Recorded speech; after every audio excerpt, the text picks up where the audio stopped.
சத்தம் வருது. வேறலேருந்து வருதோ? இதில் வருமாப்பா? இது ஆனில் இருக்குது. ஸ்பீக்கரில் எரியுதோ?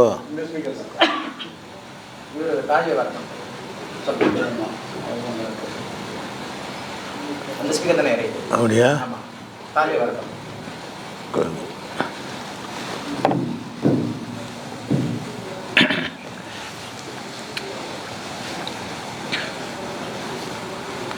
அஸ்ஸலாமு அலைக்கும் வரஹ்மத்துல்லாஹி வபரகாத்துஹு. அன்பிற்குரிய சகோதர சகோதரிகளே, திருக்குரானில் இலக்கிய நயம் என்ற இந்த தொடர் நிகழ்ச்சியில் நாம் 7வது நாளில் அமர்ந்திருக்கிறோம். இன்றைய தினம் இந்த குடும்ப வாழ்க்கை குறித்து, கணவன் மனைவி பிரச்சனையை குறித்து பல அறிவுரைகளை சொல்ல வேண்டிய ஒரு இடத்துல ஒரு சின்ன உதாரணத்தின் மூலமாக அல்லாஹ் பல விஷயங்களை உள்ளடக்கி ஒரு அறிவுரையை சொல்கிறான்.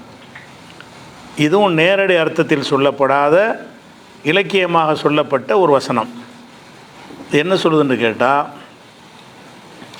திருக்குறானில் 2வது சூறாவில் 187வது வசனம், ஹுன்ன லிபாசுல்லக்கும், அது ஆண்களை நோக்கி அல்லாஹ் சொல்கிறான்.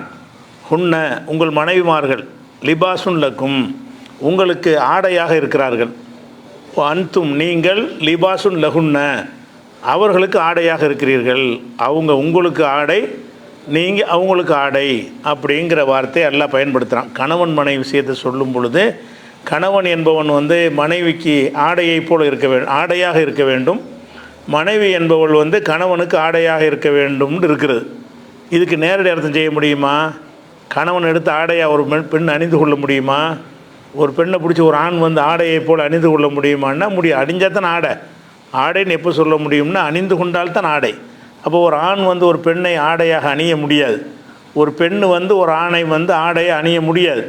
ஆனாலும் ஆடை நல்லா சொல்கிறான்னு சொன்னால் அது எதுக்காக சொல்கிறான்னா உதாரணமாக்குறான். அல்லாஹ் பெண்களை ஆண்களையும் ஒருத்தருக்கு ஒருத்தர் ஆடை போல் ஆக்கி, நீங்கள் அவருக்கு ஆடையாக இருக்கணும், அவங்க உங்களுக்கு ஆடையாக இருக்கணும்னு சொல்கிறான்.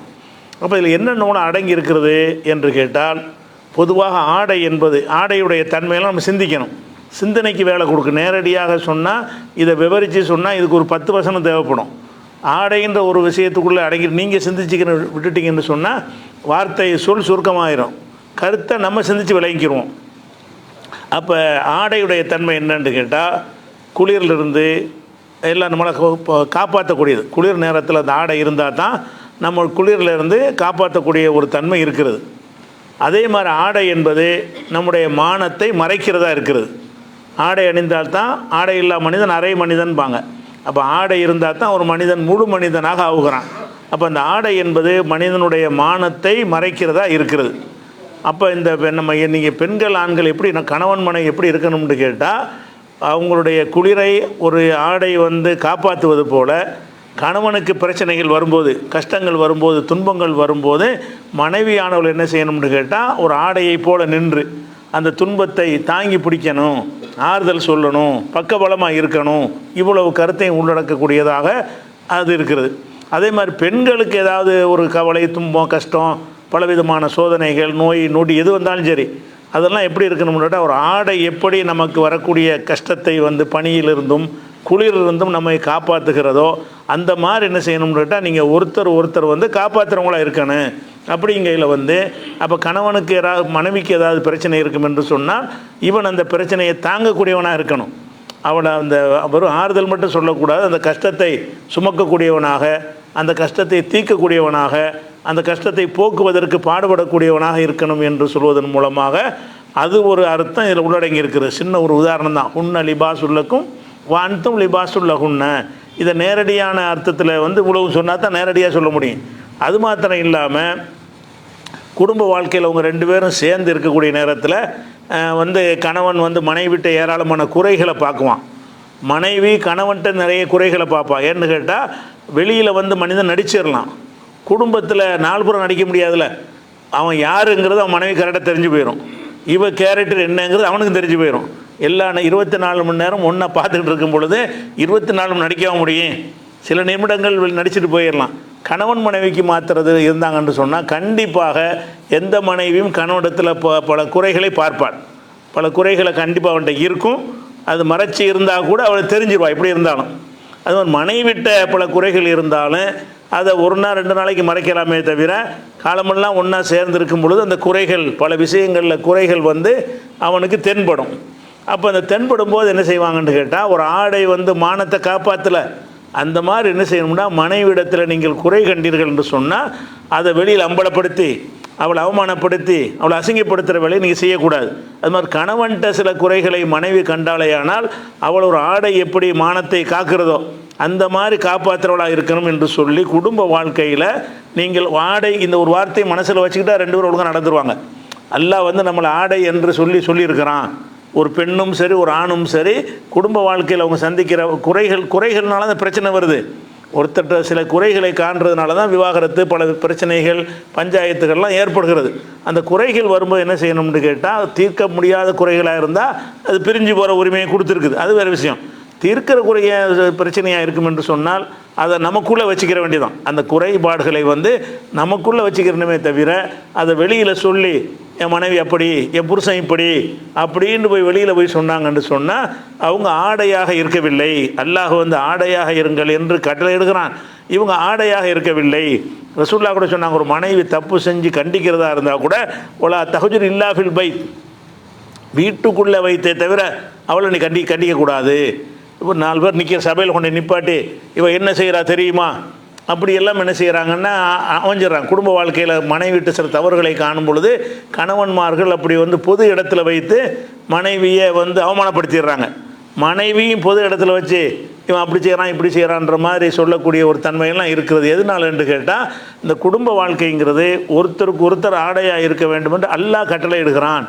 அல்லாஹ்வுடைய கட்டளை மீறுற மாதிரி இதுக்கு அல்லாஹ் கேள்வி கேட்பான் அப்படின்னு உணர்ந்தார்களே ஆனால் அந்த குறைகளை ஒன்று சகித்து கொள்வார்கள், அல்லது அறிவுரை சொன்னால் கூட உள்ளுக்குள்ளே வைத்துக் கொள்வார்களே தவிர இதை போய் அடுத்த வீட்டுக்காரன்ட்ட அடுத்தவர்கள்ட்ட ஊரில் ஜமாத்தில் உலகத்திலாம் போய் சொல்லக்கூடாது. எப்போ விவாகரத்து அந்த மாதிரி குழான்னு சொல்லி அப்படி வருகிறதோ அந்த நேரத்தில் தான் பிரச்சனையை வெளியே சொல்ல வேண்டிய தேவை ஏற்படும். ரசூலுல்லாஹ் சொல்லியும் இருக்கிறாங்க, சில கணவன்மார்களும் சொல்லியிருக்கிறாங்க, மனைவிமார்களும் சொல்லியிருக்கிறாங்க. அதெல்லாம் பிரிவினைங்கிற லெவலுக்கு முத்தி போகும் பொழுது உள்ள ஒரு விஷயம். அப்படி இல்லாத நேரத்தில் அந்த குறைகள் இருக்குமானால் நீங்கள் சகிச்சுக்கிட்டு தான் போகணும். அப்போ அந்த ஆடைங்கிறதுக்குள்ளே இது அடங்கியிருக்குது. ஹுன்ன லிபாசுல்லக்கும், அந்த பெண்கள் உங்களுக்கு ஆடையாக இருக்கிறார்கள், வன்தும் லிபாசுல்லஹுன்ன, நீங்கள் அவங்களுக்கு ஆடையாக இருக்கிறீர்கள். அப்படிங்கிறதுல மானத்தை மறைக்கிறது இருக்கிறது. கஷ்டங்கள்லேருந்து கஷ்டங்களை போக்குவதற்கு பாடுபடுவது என்கிற ஒரு அர்த்தமும் இருக்கிறது. அது மாதிரி என்னென்னு கேட்டால், ஒரு ஆடை தான் ஒருத்தனுக்கு அழகை. ஆடை இல்லாமல் மனிதனை பார்க்க முடியாது. நம்ம அழகை இதில் தான் இருக்குது. நம்ம ஆடைக்கு தான் நிறைய செலவு பண்ணுறோம். பெண்களாக இருந்தாலும் ஆண்களாக இருந்தாலும் ஆடைக்கு அவன் செய்கிற செலவுகளில் அதிக செலவு எதுக்கு பண்ணுறான்னு கேட்டால் ட்ரெஸ்ஸுக்கு தான் அதிகமாக பண்ணுகிறான். வகை வகையாக ஒரே மாதிரியாக ட்ரெஸ்ஸையும் போடுறதில்ல. காலையில் ஒரு ட்ரெஸ்ஸு, சாயந்தரம் ஒரு ட்ரெஸ்ஸு, ஒரு நாளைக்கு ஒரு ட்ரெஸ்ஸெல்லாம் போடுறாங்க. இது பெண்கள்கிட்ட 365 நாளைக்கு 365 சேலை வச்சுக்கிறவங்களாம் இருக்கிறாங்க. அது அந்த ஆடையில் தான் எல்லாமே இருக்குதுன்னு விளங்குறாங்க. அப்படி இருக்கக்கூடிய நேரத்தில் அந்த ஆடைங்கிறது ஒரு ஒரு அலங்காரமாக இருக்குதா இல்லையா? அந்த மாதிரி ஒரு கணவன் தான் எனக்குரிய அலங்காரம் பெருமை அப்படின்னு மனைவி நினைக்கணும். அது மாதிரி கணவன் நினைக்கணும், இவன் எனக்கு மனைவியாக இருப்பதான் எனக்குரிய ஒரு அந்தஸ்து அப்படின்னு நினைக்கணும். அது எப்படி ஆடை உங்களுக்கு ஒரு அந்தஸ்தை தருகிறதோ அந்த மாதிரி நீங்கள் அவளுக்கு அந்தஸ்து தரக்கூடியவங்களாக இருக்கணும், அவள் உங்களுக்கு அந்தஸ்தை தரக்கூடியவளாக இருக்கணும். அந்த மாதிரியாக கருதி கொண்டீர்கள் என்று சொன்னால் பெரும்பாலான பஞ்சாயத்து தீர்ந்து போயிடும். வெளியில் சொல்கிறதெல்லாம் பஞ்சாயத்து வருது. பஞ்சாயத்து எங்கே வரும்னு கேட்டால் குடும்பத்தில் வெளியில் போய் பரப்பி விடும் பொழுது தான் அவனை ஒரு பையன் இருக்கா, சின்ன பையன் இருக்கான்னு வைங்களேன், அவன் மகன் தான் புகை பிடிக்கிறான்னு வைங்களேன், தனியாக கூப்பிட்டு இப்படிலாம் செய்யாதன்னு சொன்னால் கேட்பான். 10-50 பேர் நிற்கிற இடத்துல வச்சுக்கிட்டு டேய் புகை பிடிக்கிறான்னா மூஞ்சில் ஊற்றிட்டு போயிடுவான். நாளைக்கு நீங்கள் அப்படி செய்வான். நாளைக்கு புகை இழுத்து நம்ம மூஞ்சில் விட்டு போயிடுவான். ஏன்னு கேட்டால் அவனுக்கு அந்த தந்தை அதெல்லாம் வராது. அவனுக்கு நம்ம மானம் போயிடுச்சு. சபையில் வச்சு கேவலப்படுத்திட்டார். அப்போ சபையில் வச்சு சில விஷயங்களை சொல்லும் பொழுது அவன் வேணும்னு வீம்புக்கா என்ன செய்வான்னு கேட்டால் நம்ம கட்டளை மீறக்கூடியதை பார்க்குறோம். பெத்த புள்ள அப்படி செய்கிறான். அப்போ உங்கள்கிட்ட வேலை பார்க்குற வேலைக்காரனை கூட தனியாக கண்டிச்சா கண்டிக்கலாம். நீங்கள் சபையில் வச்சு கண்டிச்சுன்னு வைங்களேன், வேலையை ஒன்றும் பண்ணேன்னு சொல்லிட்டு போயிடுவான், நம்மளை ஏற்று பேசிடுவான். அப்போ அதனால் இந்த பொதுவாக இந்த கண்டித்தல் என்கிறதெல்லாம் வெளி உலகத்தில் போய் சொல்லி தான் குடும்ப பிரச்சனையை பஞ்சாயத்து பூதாகரமாக ஆக்கப்படுகிறது. இப்படிலாம் ஆயிடக்கூடாது என்பதற்காக வேண்டி எல்லாம் என்ன செய்கிறான்னு கேட்டால் கணவன் மனைவி பிரச்சனைக்காக வேண்டி ஒரு அற்புதமான ஒரு அறிவுரையை இந்த வசனத்தின் மூலமாக வழங்குகிறான். இதில் ஒரு உதாரணம். இதில் என்ன செய்யப்பட்டிருக்கிறது? கணவனையும் மனைவியையும் ஆடை போல் அல்லாஹ் உதாரணமாக்குறான். ஆடை மாதிரி ஆக்கி அவள் பார்வையில் உன்னை ஆடை மாதிரி ஆக்கிடுறான், உன் பார்வையில் அவளை ஆடை மாதிரி ஆக்கிடுறான். அப்படி ஆக்கி உதாரணம் காட்டி விட்டு தான் நீங்கள் அவளுக்கு ஆடை, அவள் உங்களுக்கு ஆடை. இதை நேரடி அர்த்தம் செய்ய முடியுமா? நேரடியான அர்த்தம் செய்யணுமா? இலக்கிய அர்த்தம் தான். நான் நேரடி அர்த்தம் செய்யவே முடியாது. ஆடை என்ன நம்ம விளங்கி வச்சுருக்கிறோம். இப்படி இருந்தால் தான் ஆடை. மனுஷன் எப்படி ஆடையாக இருப்பான்? மனுஷன் யாருக்கும் ஆடையாக இருக்க முடியாது. அப்படிங்கிறத வச்சு விளங்கிக்கிறோம்.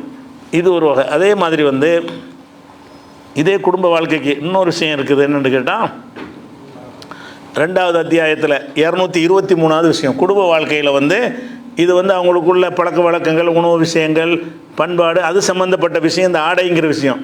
இது இல்லாமல் கணவன் மனைவி என்று சொன்னால் அவங்களுக்கு மத்தியில் தாம்பத்திய உறவு இருக்குது இல்லையா? அந்த தாம்பத்திய உறவு சம்பந்தமான விஷயங்களில் அவங்களுக்கு சரியான புரிதல் கிடையாது.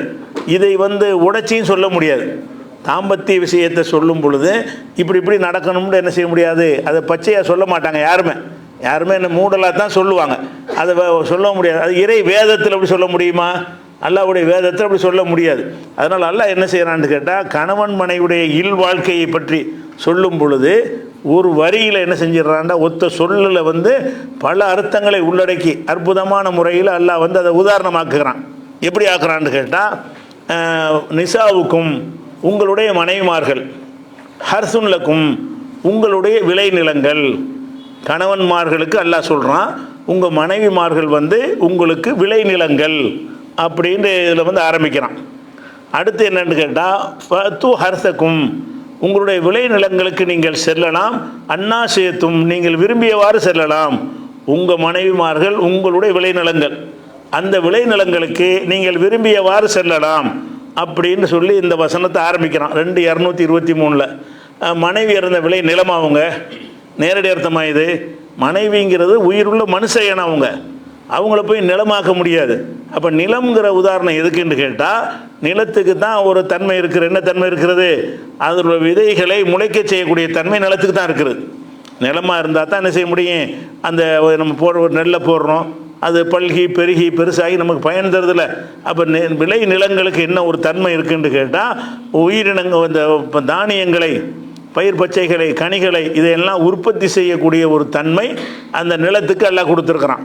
அப்போ அல்லாஹ் அங்கே என்ன சொல்கிறான்னு கேட்டால் உங்கள் மனைவிமார்கள் விளைநிலம் போன்றவர்கள். மனைவி மூலமாக மட்டும்தானே உங்களுக்கு குழந்தை பெற முடியும். ஒரு ஆம்பளை மட்டும் உலகத்தில் இருந்தால் சந்ததி பெருகுமா? பெருக முடியாது. அப்போ பொம்பளை மட்டும் இருந்தாலும் முடியாது. அல்லாஹ் என்ன செய்கிறான், உங்களுக்கு உங்கள் மனைவிமார்களை விளை நிலம் போல ஆக்கியிருக்கிறோம் அப்படின்னு சொல்வதன் மூலமாக குடும்ப வாழ்க்கையுடைய முதல் அர்த்தமே, முதல் நோக்கமே அந்த சந்ததி பெருக்கம்தான். விளைச்சல் தான் முக்கியமானது. குடும்ப வாழ்க்கையில் முக்கியமான சந்தோஷங்கிறது 2வது விஷயம். ஆனால் அதில் என்ன செய்யணும், பல்கி பெருகணும். இப்போ மனுஷனுக்கு தான் இந்த மாதிரி தாம்பத்திய வாழ்க்கையில் அவர் எனக்கு திருப்தியாக இல்லை, இவன் எனக்கு திருப்தியாக இல்லைன்னெலாம் சொல்கிறாங்க. இது மனிதனாக அதுக்கு முக்கியத்துவம் கொடுத்து பார்க்கறதுனால தான். வேறு ஜீவராசிகள்லாம் அதெல்லாம் ஒன்றும் கிடையாது. அதெல்லாம் ஒரு செகண்டில் வேலையை முடிச்சுட்டு போயிடும். அதுக்கு பெரிய இன்பம்லாம் இருக்காது. சந்ததி பெருகணும் அப்படிங்கிறதுலாம் வேறு ஜீவன்கள்லையும் ஆண் பெண் நல்லா வச்சுருக்கனான்ல. பறவைகளாக இருக்கட்டும், மிருகங்களாக இருக்கட்டும், அவைகள்லாம் இந்த தாம்பத்திய வாழ்க்கைக்கு அதிக நேரங்கள்லாம் செலவழிக்கிறது இல்லை, அதிகமான இதெல்லாம் கிடையாது. அது என்னன்னு கேட்டால் நம்ம விளை நிலத்தில் விதைக்கணும், அவ்வளோ மட்டும்தான். அந்த மாதிரி தான் எல்லா உயிரினங்களும் எல்லாம் படைச்சிருக்கிறான். அதுதான் மனுஷனையும் எல்லாம் படைச்சது. நம்ம மனிதன் ஆண் பெண் படைச்சது எதுக்குன்னு கேட்டால் இந்த 2 மனிதரோடு இருக்கிற உலகம் இதோடு சுருங்கிடக்கூடாது.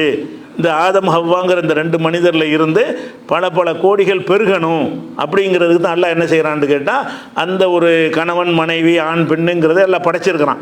படைச்சிட்டு என்ன செய்கிறான்னு கேட்டால் அதுக்குரிய மாதிரி சில அவ்வளோ ஏற்பாடுகளும் எல்லாம் பண்ணுறான். விளை நிலம் இருக்குது, விளை நிலத்தில் நம்ம போய் நினச்சா தானே விவசாயம் பண்ணுவோம். அப்படி இல்லாமல் எல்லாம் என்ன செய்கிறான்னு கேட்டால் பெண்கள் அவங்கள ஆண்களால் ஈர்க்கப்படுற மாதிரி. உண்மையில் இந்த தாம்பத்தியம் பெண்களுக்கு தான் அவசியம், ஆணுக்கு அவசியமே கிடையாது. பின்ன பெண்ணுக்கு தான் என்ன ஆகும்னு கேட்டால் அந்த உடம்புல அந்த சினை முட்டைகள்லாம் உருவாகும் பொழுது அவங்களுக்கு அந்த முட்டையில் ஒரு கரு உண்டாகணும்னு அவங்களுக்கு அதிகமான உணர்வுகள் வரும். அப்போ அந்த நேரத்தில் அவங்களுக்கு ஒரு ஆண் போய் சேர்ந்தா தான் அந்த இது நடக்குங்கிறதுக்கு எல்லாம் என்ன செய்கிறான்னு கேட்டால் ஆண் ஒரு பெண்ணை விரும்புகிற மாதிரி அவங்கள்ட்ட சில கவர்ச்சிகரமான ஒரு அம்சத்தை ஏற்படுத்தி அல்லாஹ் செய்கிறான்ல, அது செய்கிறதுக்கு தான் அல்லாஹ் என்ன செய்கிறான்னு கேட்டால், நிசாவுக்கு உங்களுடைய மனைவிமார்கள் ஹர்சுன் லக்கும் உங்களுடைய விளைநிலங்கள் அப்படின்ட்டானா. இதில் வந்து விளைநிலன்னு சொல்லிட்டு இதில் ஒரு சட்டமும் இருக்குது. என்ன சட்டம் அப்படின்னு கேட்டால், ஒரு மனிதனுக்கு வந்து அவன் மனைவி வந்து அவனுக்கு தான் விளைநிலம். உங்கள் மனைவிமார்கள் உங்களுக்கு விளைநிலம்னு என்ன அர்த்தம்? அந்த அந்த நிலத்தில் வந்து நீ தான் விவசாயம் பண்ணணும். உன்னுடைய நிலம்னு சொன்னால் நீ தான் விவசாயம் பண்ணணும்ன்ற அர்த்தத்தை எல்லாம் சொல்லி காட்டுறான். அப்போ இந்த ஒரு கணவன் மனைவியாக வாழ்கிறாங்க, அவங்களுக்கு குழந்தை இல்லை. குழந்தை இல்லைன்றவுடனே சோதித்து பார்க்குறாங்க, ஆண்கிட்ட தான் குறை இருக்குன்னு தெரியுது. உதாரணமாக ஆணை சோதித்து பார்க்குறாங்க, அவங்ககிட்ட வந்து குழந்தை பெறக்கூடிய தன்மை இல்லைன்னு ஆண்மையில்னு அர்த்தம் செஞ்சிடக்கூடாது. ஆண்மைக்கும் குழந்தைக்கும் எந்த சம்மந்தமும் கிடையாது. அவங்க குழந்தை பெண்ணை சந்தோஷப்படுத்தாமல் இருந்தால் கூட ஒரு ஆண்னால் குழந்தை உற்பத்தியாக்க முடியும். சந்தோஷப்படுத்துவான், அவனுக்கு வந்து உயிரினு இருக்காது. கணவன் மனைவி சந்தோஷமாக இருப்பாங்க, அவனிடம் வெளிப்படக்கூடிய அந்த விந்தில் வந்து உயிரணுக்கள் இருந்தால் தானே குழந்தை உண்டாகும். உயிரணுக்கள் வந்து என்னவா இருக்கும்னு கேட்டால் அந்த போதுமான அளவுக்கு இருக்காது. ரிப்போர்ட்டில் நில் வந்துடும்.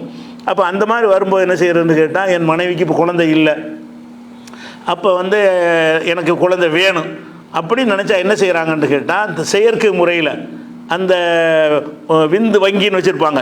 விந்துகளையெல்லாம் பாதுகாத்து வைக்கக்கூடிய வங்கிகள் இந்த நவீன காலத்தில் இருக்கிறது. அங்கிருந்து அந்த விந்தை தானம் பெற்று அதை வந்து மனைவியுடைய கருவறையில் செலுத்தி பிள்ளை பெறக்கூடிய ஒரு வைத்திய முறை இருக்கிறது. இந்த முறை வந்து இஸ்லாத்தில் அனுமதிக்கப்பட்டதான்னா அனுமதிக்கப்பட்டது கிடையாது. எது அனுமதிக்கப்பட்டதுன்னு கேட்டால், அந்த உயிரணு இவனுடையதாக இருக்கணும். இந்த உயிரணு என்ன செய்யணும், இவனுடைய விந்தில் உயிரணு இருக்கணும். ஏதோ ஒரு காரணத்தினால குழந்தை ஜனிக்காமல் போயிருந்துச்சின்னு சொன்னால், இவன் இந்த கணவனுடைய உயிரணுவை பிரித்து எடுத்து அதை ஒரு அளவுக்கு ஒரு குழாயில் வைத்து வளர்த்து ஒரு குறிப்பிட்ட அளவுக்கு வந்தவுடனே பெண்ணுடைய கருமுட்டையில் சேர்த்து குழந்தை பெற்றாங்கன்னு சொன்னால் இவன் குழந்தைன்னு அது வந்துடும். ஆனால் இவன்ட்டு அந்த உயிரணை எடுக்கவே இயலாது. இவன் ஆணாக இருப்பான், இவன்ட்டு என்ன இருக்குது, சந்தோஷம்லாம் கணவன் மனைவி சந்தோஷம்லாம் ஏற்படும். ஆனால் அந்த விந்துவில் வந்து உயிரணு இருக்காது. உயிரணு இல்லைன்னு சொன்னால் அவனால் மனைவியை சந்தோஷப்படுத்த முடியும், ஆனால் குழந்தை உண்டாக்க முடியாது. குழந்தை உண்டாவதற்குரிய அந்த உயிரணு அதில் இருக்காது. அப்போ என்ன செய்கிறதுங்கும் போது என்ன செய்கிறாங்கன்னா, இப்படி ஒரு வழியை கையாளுறாங்க நிறைய பேர். அதுக்கெல்லாம் அந்த ஒத்த வரி மறுப்பாக இருக்குது. எப்படி, உங்கள் மனைவிமார்கள் உங்களுக்கு விளைநிலம், அடுத்தவனுக்கு விளைநிலம் கிடையாது. நீங்கள் உங்களுடைய உயிரணுவை எடுத்து உங்கள் மனைவிமார்கிட்ட நேரடியாக செலுத்தினாலும் சரி, வேறு முறையில் செலுத்தினாலும் சரி, அது வந்து இஸ்லாம் வந்து அனுமதிக்கிறது. நீங்கள் வேறு ஒருத்தருடைய உயிரணு எடுத்து கணவன் மனைவி நீங்கள் இருந்துக்கிருவீங்க, வேறு எவனுடைய எடுத்துக்கொண்டு வந்து உங்கள் மனைவியுடைய கருவறையில் வச்சு குழந்தையை உண்டாக்கினால் அது உங்கள் குழந்தை எப்படி ஆகும்? அந்த உயிரணுக்கு யார் சொந்தமான அவன் தானே தகப்பனாகுவான். அப்படி செஞ்சிடக்கூடாது. தகப்பனாகிறா இருந்தால் கல்யாணத்தின் மூலமாக தான் ஆக முடியும், திருமணத்தின் மூலமாக தான் ஆக முடியும். அவனுக்கு அந்த குழந்தையே இல்லைங்கிற அளவுக்கு வந்து விட்டது என்று சொன்னால், அந்த பெண்ணுக்கு குழந்தை தான் வேணும் என்று சொன்னால் லைட்டாக எடுத்துக்கிறணும். சரி, எனக்கு அந்த சக்தி இல்லை, நீ வந்து நம்ம விவாகரத்து பண்ணிக்கிறோம், நீ வேற ஒருத்தனை கல்யாணம் பண்ணிட்டு போ, அப்படிங்கிற மாதிரி தான் முடிவெடுக்கணுமே தவிர என்ன செய்கிறாங்க, இந்த செயற்கை முறையில் வந்து அடுத்தவனுடைய எவனுக்கோ பிறந்ததை வந்து இவன் பிள்ளையை ஏற்றுக்கிற வேண்டியிருக்குது. இவனுடைய விந்தில் உயிரணுவில் பிறக்கவில்லை. ஆனால் இந்த நவீன முறையை மிஸ்யூஸ் பண்ணுற காரணத்தினால யாருடைய குழந்தையோ இவனுடைய குழந்தைன்னு சொல்லி உலகம்லாம் அப்படி தானே சொல்ல, என் பிள்ளைம்பா. அப்போ இவனுக்கு வாரிசாகும், இவன் சொத்துக்கு சொந்தம் கொண்டாடும், இவனுக்கு சம்மந்தமே இல்லை. அப்போ விதை வந்து இவனுடைய விதையாக இருக்கணும். உன்னுடைய மனைவி உனக்கு விளைநிலம் என்று சொன்னால் அடுத்தவனுக்கு என் விளைநிலம் ஆக்குற, இது அடுத்தவனுக்கு விளைநிலம் தானே. விபச்சாரம் பண்ணுறதும் அடுத்தவனுக்கு விளைநிலமாக போகுது, அது மட்டும் விளைநிலம் வராது. இந்த மாதிரியான குழந்தை உற்பத்தி பண்ணுறதுக்கும் வந்து அடுத்தவனுடைய உயிரணுவை எடுத்து உன் மனைவி இடத்துல நீ வந்து குழந்தை உருவாக்குவதற்கு முயற்சி பண்ணினால் அது வந்து இந்த வசனம் வந்து மறுக்கிறது. அப்போ இந்த ஒரு சொல்லுல எவ்வளோ விஷயத்தால் வைக்கிறேன்னு பாருங்க. உங்கள் மனைவிமார்கள் வந்து உங்களுக்கு தான் விளைநிலம் அப்படிங்கிறது ஒன்று. அதே மாதிரி வந்து இன்னொரு சட்டம் இருக்கிறது. நீங்கள் வந்து ஒரு தாம்பத்தியம் நடத்துகிறதா இருந்தால் உங்கள் மனைவிட்டு தான் நீங்கள் ஆம்பளைக்கும் கட்டல் இருக்குது. உன் மனைவி தான் உனக்கு விளைநிலம். அடுத்தவனுக்கு சொந்தமான விளைநிலத்தில் போய் என்ன செய்யக்கூடாதுன்னு விவசாயம் பண்ணக்கூடாதுங்கிற அர்த்தம் வந்துச்சுன்னு சொன்னால் விபச்சாரம் செய்யாத, தப்பான முறை நடக்காதுங்கிறது ஆண்களுக்கும் இருக்குது. இந்த ஒரு சொல்லுள் அதுவும் அடங்கியிருக்குது. இந்த சொல்லுலையே உங்கள் மனைவிமார்கள் தான் உங்களுக்கு விளைநிலம், அப்போ உங்கள் மனைவியாக இல்லாதவள்கிட்ட வந்து விளைநிலம் ஆக்கக்கூடாது அப்படிங்கிறதும் இருக்கிறது.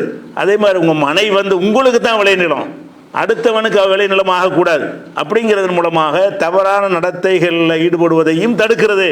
அதுபோக நவீன காலத்தில் புதுசாக கண்டுபிடிக்கக்கூடிய எத்தனை வழிமுறைகள்லாம் இருக்கிறது.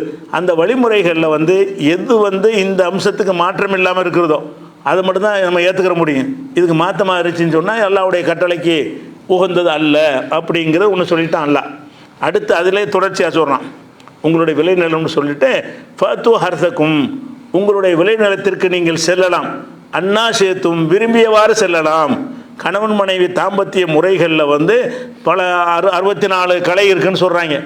அந்த தாம்பத்திய முறைகளில் 64 விதம் இருக்குதுன்னு சொல்கிறானுவோ. அது கொக்கோகம்னு சொல்கிறாங்க. அது மாதிரிலாம் பெரிய பெரிய போகர்லாம் சொல்லி கொடுத்தாங்கன்னு சொல்கிறாங்க. அதெல்லாம் தேவையே கிடையாது. அதில் உங்களுக்கு எந்த மாதிரியெல்லாம் உங்களுக்கு விருப்பம் இருக்குதோ அந்த மாதிரிலாம் செஞ்சுக்கலாம். அதை விலைக்கு சொல்ல இயலாது, மூடலாக தான் சொல்ல முடியும். அல்ல எவ்வளோ அழகான முறையில் சொல்கிறான், ஃபத்து ஹர்சக்கும், உங்கள் விளைநிலங்களுக்கு நீங்கள் செல்லலாம். அன்னா சேத்தும், நீங்கள் விரும்பியவாறு செல்லலாம். விளைநிலங்களுக்கு கணவன் மனைவி சந்தோஷமாக இருப்பதற்காக வேண்டி இது கூடுமா அது கூடுமான்லாம் கேள்விலாம் கேட்கக்கூடாது. விரும்பியவாறு செல்லுங்கன்னு எல்லாம் சொல்லிவிட்டான்ல. இதெல்லாம் உடைச்சி பயானில் சொல்ல முடியும், விளக்கியாக சொல்ல முடியும், விரிவாக கட்டுரையாக வாசிக்க முடியும். இதில் நீங்கள் விளங்கிக்க வேண்டியது. அல்லாஹ் என்ன செய்வான், சிம்பிளாக சொல்லிடுவான், உங்கள் விளைநிலத்திற்கு நீங்கள் விரும்பின மாதிரி அன்னா சேத்தும், எப்படியெல்லாம் விரும்புகிறீர்களோ அப்படியெல்லாம் செய்யுங்கள். அப்போ எந்த ஒரு முறையில் அந்த இல்லறத்தை நம்ம நடத்தினாலும் எந்த ஒரு முறையுமே தடுக்கப்பட்டது இல்லை. ஒருத்தர் நிர்வாணமாக கொள்ளலாமா, எல்லாத்தையும் அடங்கிருச்சு மறையா போட்டு கேட்டுட்டு இருக்கிற, நிர்வாணமாக இருக்கணுமா, அப்படி பண்ணலாமா, இப்படி இப்படி என்னமோ கேட்குறாங்க. அதெல்லாம் கேட்காத, அது கேள்வியே கிடையாது. உன் மனைவின்னு ஆகிட்டான்ல, உன் புருஷன் ஆகியாச்சுல, இதில் அது செய்யலாமா இது செய்யலாமான்னு கேள்வியே கேட்கக்கூடாது. என்னவெல்லாம் அதில் உனக்கு சந்தோஷம் தர முடியாது நினைக்கிறியோ அது எல்லாத்தையும் செஞ்சுக்கலாம். அதில் ஒன்று தடுக்கப்பட்டிருக்கு. என்னது, அந்த மலத்துவாரத்தில் உடல் உறவு கொள்வது தடுக்கப்பட்டிருக்கிறது.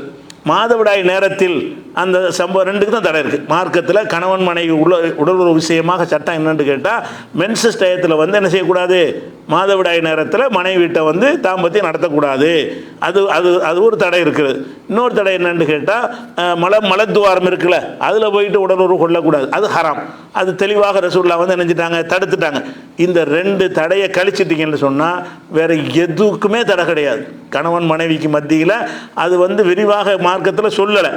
ஏன் சொல்லலைன்னு கேட்டால், அது சொன்னால் என்ன செய்வாங்கன்னா, அது ஒரு எல்லாத்தையும் விரும்புவாங்க. ஆனால் சொல்லும்போது மட்டும் அசிங்கமாக தெரியும்.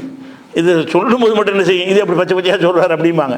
அப்போ மனுஷன் சொல்லும்போது அப்படி இருக்கும்போது அல்லாஹ் சொன்னான்டா, அல்லாஹ் எப்படியா போய் விளக்கி சொல்லிகிட்டு இருக்கலாம் அப்படின்னு நினைக்கிறதுக்கு அல்லாஹ் என்ன செய்கிறான்னு கேட்டால், ரொம்ப இப்படி ஒரு நாகரிகமாக உலகத்தில் எவனும் சொல்ல முடியாது. உங்களுடைய விளைநிலங்களுக்கு நீங்கள் விரும்பியபடி செல்லுங்கள் அப்படின்னு சொன்னால் தாம்பத்தியத்துக்கு எந்த கட்டுப்பாடும் கிடையாது. இந்த கிழமையில் செய்யக்கூடாது, அந்த இப்படிலாம் எழுதி வச்சுக்கிறானுங்க. வெள்ளிக்கிழமை இது பண்ணக்கூடாது, சனிக்கிழமை அப்படி பண்ணக்கூடாது, காலையில் பண்ணக்கூடாது, பகலில் பண்ணக்கூடாது, இருட்டில் பண்ணக்கூடாது, வெளிச்சத்தில் பண்ணக்கூடாது, என்னென்னத்தையோ எழுதி வச்சுக்கிறாங்க. அதெல்லாம் இந்த வசனத்துக்கு மாற்றம். அல்லாஹ் என்ன செய்யறான், எப்படி வேணாலும் செய்யணும், அதுக்கு மறையாண்டு போட்டு உள்ளே போட்டு நுழையிறீங்க. எப்படி வேணாலும் செய்யலாம், எந்த நேரத்தில் வேணாலும் செய்யலாம், எந்த நாளில் வேணாலும் செய்யலாம், அதுக்கெல்லாம் எந்த ஒரு தடையுமே கிடையாது என்பது தான் தாம்பத்தியம். அப்போ இந்த தாம்பத்திய விஷயத்தை சொல்லவும் வேணும், அது முழு விஷயத்தையும் உள்ளடக்கி சொல்லவும் வேணும். அதே நேரத்தில் பச்சையாகவும் சொல்லிடக்கூடாது. கேட்குறவங்க கொஞ்சம் ஒரு அசூசைப்படுற அளவுக்கு இருக்கக்கூடாதுன்னு சொன்னால், எப்படி படைத்த இறைவன் தான் இதை சொன்னாங்கிறது எவ்வளோ வழங்குன்னு பாருங்கள். இறைவன் தான் இதை சொல்கிறாங்கிறதுனால அது எந்த 2 சொல்லுக்குள்ளே அடைக்கிறாங்கள முடியுமே. உங்களுடைய மனைவிமார்கள் உங்களுக்கு விளைநிலங்கள், உங்கள் விளைநிலங்களில் நீங்கள் விரும்பியபடி செல்லுங்கள் அப்படின்னு சொல்லிடுறான்னா, அடுத்த ஒரு விஷயம் என்னன்னு கேட்டால், இந்த விவசாயம், இந்த கணவன் மனைவி சந்தோஷம் அடைகிற விஷயத்தில் 2 மேட்டர் இருக்கிறது. ஒன்று சந்ததி பெருக்குதல். சந்ததி பெருக்குதல்ங்கிறது மட்டுமா இருந்தால் அவங்களுக்கு சந்தோஷம் அடைய தேவையே இல்லை. கணவன்கிட்ட உயிரினவே கிடையாதா, அல்லது மனைவியை சந்தோஷப்படுத்துகிற அளவுக்கு அவனை தாம்பத்தியம் செய்ய முடியாவிட்டாலும் அவனிடமிருந்து விந்து வெளிப்பட்டுருச்சுன்னா அது குழந்தையை உண்டாக்கிறோம். அதில் உயிரினம் இருந்துச்சுன்னு சொன்னால் அது ஒரு தனி விஷயம். அதே நேரத்தில் கணவனுடைய செயலில் மனைவி சந்தோஷம் அடையணும், மனைவியுடைய செயலில் கணவன் சந்தோஷம் அடையணும். அது முக்கிய அம்சம் இருக்கிற, அதுவும் 2 வேணுமா இல்லையா? மனிதனாக இருக்கிறனால வேறு ஒரு ஜீவனுக்கெல்லாம் தேவை கிடையாது, வேறு ஜீவன்களை எதிர்பார்க்குறதும் கிடையாது. ஆனால் மனிதனை பொறுத்த வரைக்கும் சந்ததி பெருக்கத்துக்காக வேண்டி தாம்பத்தியத்தை நடத்துகிறாங்க. அதுபோக என்ன செய்கிறாங்கன்னு கேட்டால், அந்த ஒரு சந்தோஷம், கணவன் என் கணவன் என்னை திருப்திப்படுத்த முடியவில்லை, என் மனைவி என்னை திருப்திப்படுத்த மாட்டேங்கிறான்னு தான் என்ன செய்கிறாங்க, நவீன டாக்டர்கிட்டலாம் போகிறாங்க, இந்த லேகியம் விற்கிறாள் இதுக்கு போகிறாங்க, இந்த மேட்ருக்கு தான் போகிறாங்க. அப்போ இதுக்கெல்லாம் அந்த மாதிரி ஒரு அம்சம் இருக்கும்போது என்ன செய்கிறான்னு கேட்டால், அதுக்கும் ஒரு தீர்வெல்லாம் சொல்லி போடுறான். நீங்கள் குழந்தை தான் முக்கியம், அதே நேரத்தில் கத்திமூலி அம்புசிக்கும், உங்களுக்காக சில முன்னெடுப்புகளை செய்து கொள்ளுங்கள். கத்திமுன்னா முன்னெடுப்பு செய்வது. உடனே தாம்பத்தியத்தில் ஈடுபடாமல் அதுக்கு அவங்கள கொஞ்சி மகிழ வச்சு பல அந்த மாதிரி செய்துவிட்டு நீங்கள் தாம்பத்தியில் ஈடுபட்டீங்கன்னு சொன்னால் அந்த சந்தோஷம் படுத்திடுவீங்க, சந்ததியும் கிடைச்சிடும். அது கத்திமூலி அம்புசிக்கும், உங்களுக்காக வேண்டிய சில முன் நடவடிக்கைகளை முன் நடவடிக்கைன்னு என்னென்னு விளக்க முடியுமா? முன் நடவடிக்கை எடுத்துக்கொடுக்கணும் மட்டும் எல்லாம் சொல்கிறான். முன் நடவடிக்கை முத்தம் கொடுப்பது கொஞ்சுவதுன்னு இப்படிலாம் சொன்னோம்னா அது அப்படியே அது பெரிய விஷயமா போயிடும். அது நல்லாவும் இருக்காது. இறைவனுடைய ஒரு சொல்லுக்கு இறைவனில் ஒரு மனிதனோட ஆஜர்த்து பயான் பண்ணும்போது சொன்னால் கூட என்ன இப்படி பேசுகிறாருன்னு சொல்லிட்டு போயிடுவாங்க. அல்லாஹ் என்ன செய்யறான்னு கேட்டால் சிம்பிளாக கத்திமொழி அம்புசிக்கும், உங்களுக்காக சில முன் நடவடிக்கைகளை செய்து கொள்ளுங்கள். முன் நடவடிக்கைன்னா தாம்பத்தியத்தில் ஈடுபடுறதுக்கு முன்னாடி அவர்கள் என்ன செய்யணும், அந்த கொஞ்சி மகிழ்ந்து ஒருத்தருக்கு ஒருத்தர் வர்ணனை செஞ்சு பேசி அதெல்லாம் செஞ்சுட்டு கடைசி நேரத்தில் அவங்க தாம்பத்தியம் ஈடுபட்டாங்கன்னு சொன்னால் ஒருத்தரை ஒருத்தர் திருப்திப்படுத்துகிற விஷயமும் நடந்து போயிடும், சந்ததி பெருக்கமும் உண்டாகி போயிடும். உடல் குறை இருந்தாலே தவிர, உடல் ரீதியாக அந்த பெண்ணுக்கு மலட்டுத்தன்மை இருந்தாலே தவிர, இந்த ஆணுக்கு உயிரணு இல்லாமல் இருந்தாலே தவிர எல்லாம் நடந்து போயிடும். அப்படிலாம் ஒரு இருக்கிறதுனால அல்லாஹ் என்ன செய்யறான்னு கேட்டால் இந்த 223வது வசனத்தில் தாம்பத்திய வாழ்க்கையுடைய அம்புட்டு விஷயத்தையும் உள்ளடக்கிவிட்டான். எந்த அஜர்த்துன்னு நீங்கள் பத்துவா கேட்க வேணாம், இந்த வசனத்தை மனப்பாடம் பண்ணி வச்சுக்கிறேன். 223வது வசனத்தில் எடுத்துக்காட்டுங்க, அவன் என்ன கேட்டாலும் இதில் பதில் இருக்குது. தாம்பத்தியம் சம்பந்தமாக என்னத்தை கேட்டாலும் என்ன செய்கிறது, அதுக்கு ஆன்சர் இருக்குது மார்க்கத்தில். அப்படிங்கிறதுக்கு ஒரு விஷயம் இருக்குது. இதில் என்ன வருதுன்னு கேட்டால் இதுலேயும் ஊமை தான் இருக்குது. அதாவது பெண்களை ஒரு நிலத்துக்கு அல்லாஹ் ஒப்பிடுகிறான். நிலம் எப்படி ஒரே ஒரு நெல்லை போடுறீங்க, அது வளர்த்து பயிரை பெருசாக்கி தருகிறது, அந்த மாதிரி ஒரு பெண்ணுடைய கருவறைக்குள்ளே ஒரு ஆணுடைய உயிரணு போட்ட உடனே அது வளர்ந்து குழந்தையாகி வெளியே வருதா இல்லையா, ஏறக்குறை விவசாயம் பண்ணுற மாதிரி தானே இருக்கிறது. அப்படிங்கிறதுனால அல்ல என்ன செய்யறான்டா, விவசாயத்துக்கு ஒப்பீடு செஞ்சு சொல்கிறான். அந்த உதாரணங்கள் மூலமாக சிந்தனைக்கு வேலை இருக்குது. எப்போவுமே டைரெக்டாக சொன்னால் அதை சொன்னதை விளங்கிட்ட மாதிரி சிந்தனைக்கு என்ன வேலை இருக்குது, சொல்ல வேண்டியதை பளிச்சுன்னு சொல்லிட்டாங்கன்னு சொன்னால் மறு சிந்திக்கிறதுக்கு வேலை இருக்காது. அல்லாஹ் இந்த சில விஷயங்களுக்கு உதாரணம் காட்டுவான். அந்த உதாரணங்கள்லாம் பளிச்சுன்னு சொல்ல தேவையில்லாத இடமா இருந்துச்சுன்னு சொன்னால் ஒரு உதாரணத்தை வச்சு அது முடிச்சிடுவான்ல. அது நம்ம சிந்திச்சு பார்த்து என்ன செய்யணும், இவ்வளோ விஷயம் யாரும் அடங்கியிருக்கா, அல்லாஹ் கேட்டால் கூட சொல்லிடலாம். நீ தான் எப்படி ஒன்றாலும் ஜெயிச்சு விட்டு கேட்டுடலாம்ல. அல்லாஹ் உங்கள்கிட்ட கேட்டான்னு வைங்க மறுமையில், நீ அப்படி செஞ்சாய் நீ எப்படி செஞ்சான்னு கேட்க மாட்டான். கேட்டால் நீ தானே இப்படி சொன்ன, என்ன சொல்லியிருக்கிற, பத்து ஹரசக்கும் அண்ணா செய்தும், உன் விளை நிலத்துக்கு விரும்பினவாரி நீ விரும்பினவாரி செஞ்சு கண்டியில் நீ விலைக்கு சொல்லலைன்றலாம்ல, கேட்க மாட்டான்ல. சொல்கிறேன், அல்லாவுடைய பொதுவான ஒரு பர்மிஷன் உங்களுக்கு இருக்குது. இது ஒரு விஷயத்தை விளைவிக்கணும்னு இதுவும் ஒரு இலக்கிய சுவை தான். அடுத்தது இன்னொரு வகையான ஒரு விஷயம் இருக்குது. இது நம்ம ஏற்கனவே இந்த ஆகுபெயர்னு சொன்னோம்ல, அந்த வகையில் உள்ளது. எந்த வகைன்னு கேட்டால், நம்ம சட்டை தைக்கிறதுங்கிறோம்ல, ஏற்கனவே முதல்ல விளக்கியிருக்கிறோம். சட்டையை தைச்சிட்டு வாங்குங்கிறோம். சட்டை எதுக்கு தைக்கணும், சட்டையாக இருக்க மாதிரியே தைக்கணும். சட்டையை நம்ம தைக்கிறது இல்லை, துணியைத்தான் சட்டையாக தைக்கிறோம். ஆனால் என்ன சொல்லுவோம், இந்த சட்டையை தைச்சான்னு சொல்லுவோம், சட்டையை தைக்க மாட்டோம். சோறு ஆக்குறங்கிற, சோறை ஆக்கணும், சோறை தான் இருக்கிற மாதிரி ஆக்குறீங்க, சோறாக்குனாங்கிறீங்க, சோறை ஏன்டா ஆக்குற, சோறை தான் இருக்குதே. நம்ம சோறாக்குன்னு எதுக்கு சொல்லுவோம், அரிசியை கொதிக்க வைத்து சோறாக ஆக்குது. இவ்வளோ பெரிய வார்த்தைக்கு பதிலாக நம்ம என்ன செய்கிறோம், சோறாக்கியாச்சான்னு கேட்போம். சோறை போட்டு ஆக்கணும், சோறாக இருந்து ஆக்கலாமா, அதுவே சோறாக இருக்குமே, ஆனால் அதை போய் ஆக்குறதுக்கு எந்த வேலையுமே இல்லை. அது சோறாக இல்லாமல் இருக்கிறனால தான் போய் ஆக்குறோம். அப்போ சோறாக்குதல்ங்கிற வார்த்தை என்னன்னு கேட்டால், நாளைக்கு சோறு ஆக போகுது, இப்போ அரிசியாக இருக்கிறது, கொஞ்சம் நேரத்தில் சோறாக மாறிடும். அப்படிங்கிறதுக்காக நம்ம என்ன செய்வோம்னு கேட்டால் சோறாக்குதல்னு சொல்லுவோம். இதெல்லாம் ஆகுபெயருங்க இலக்கியத்தில் எல்லா மொழிகள்லையும் இருக்குது.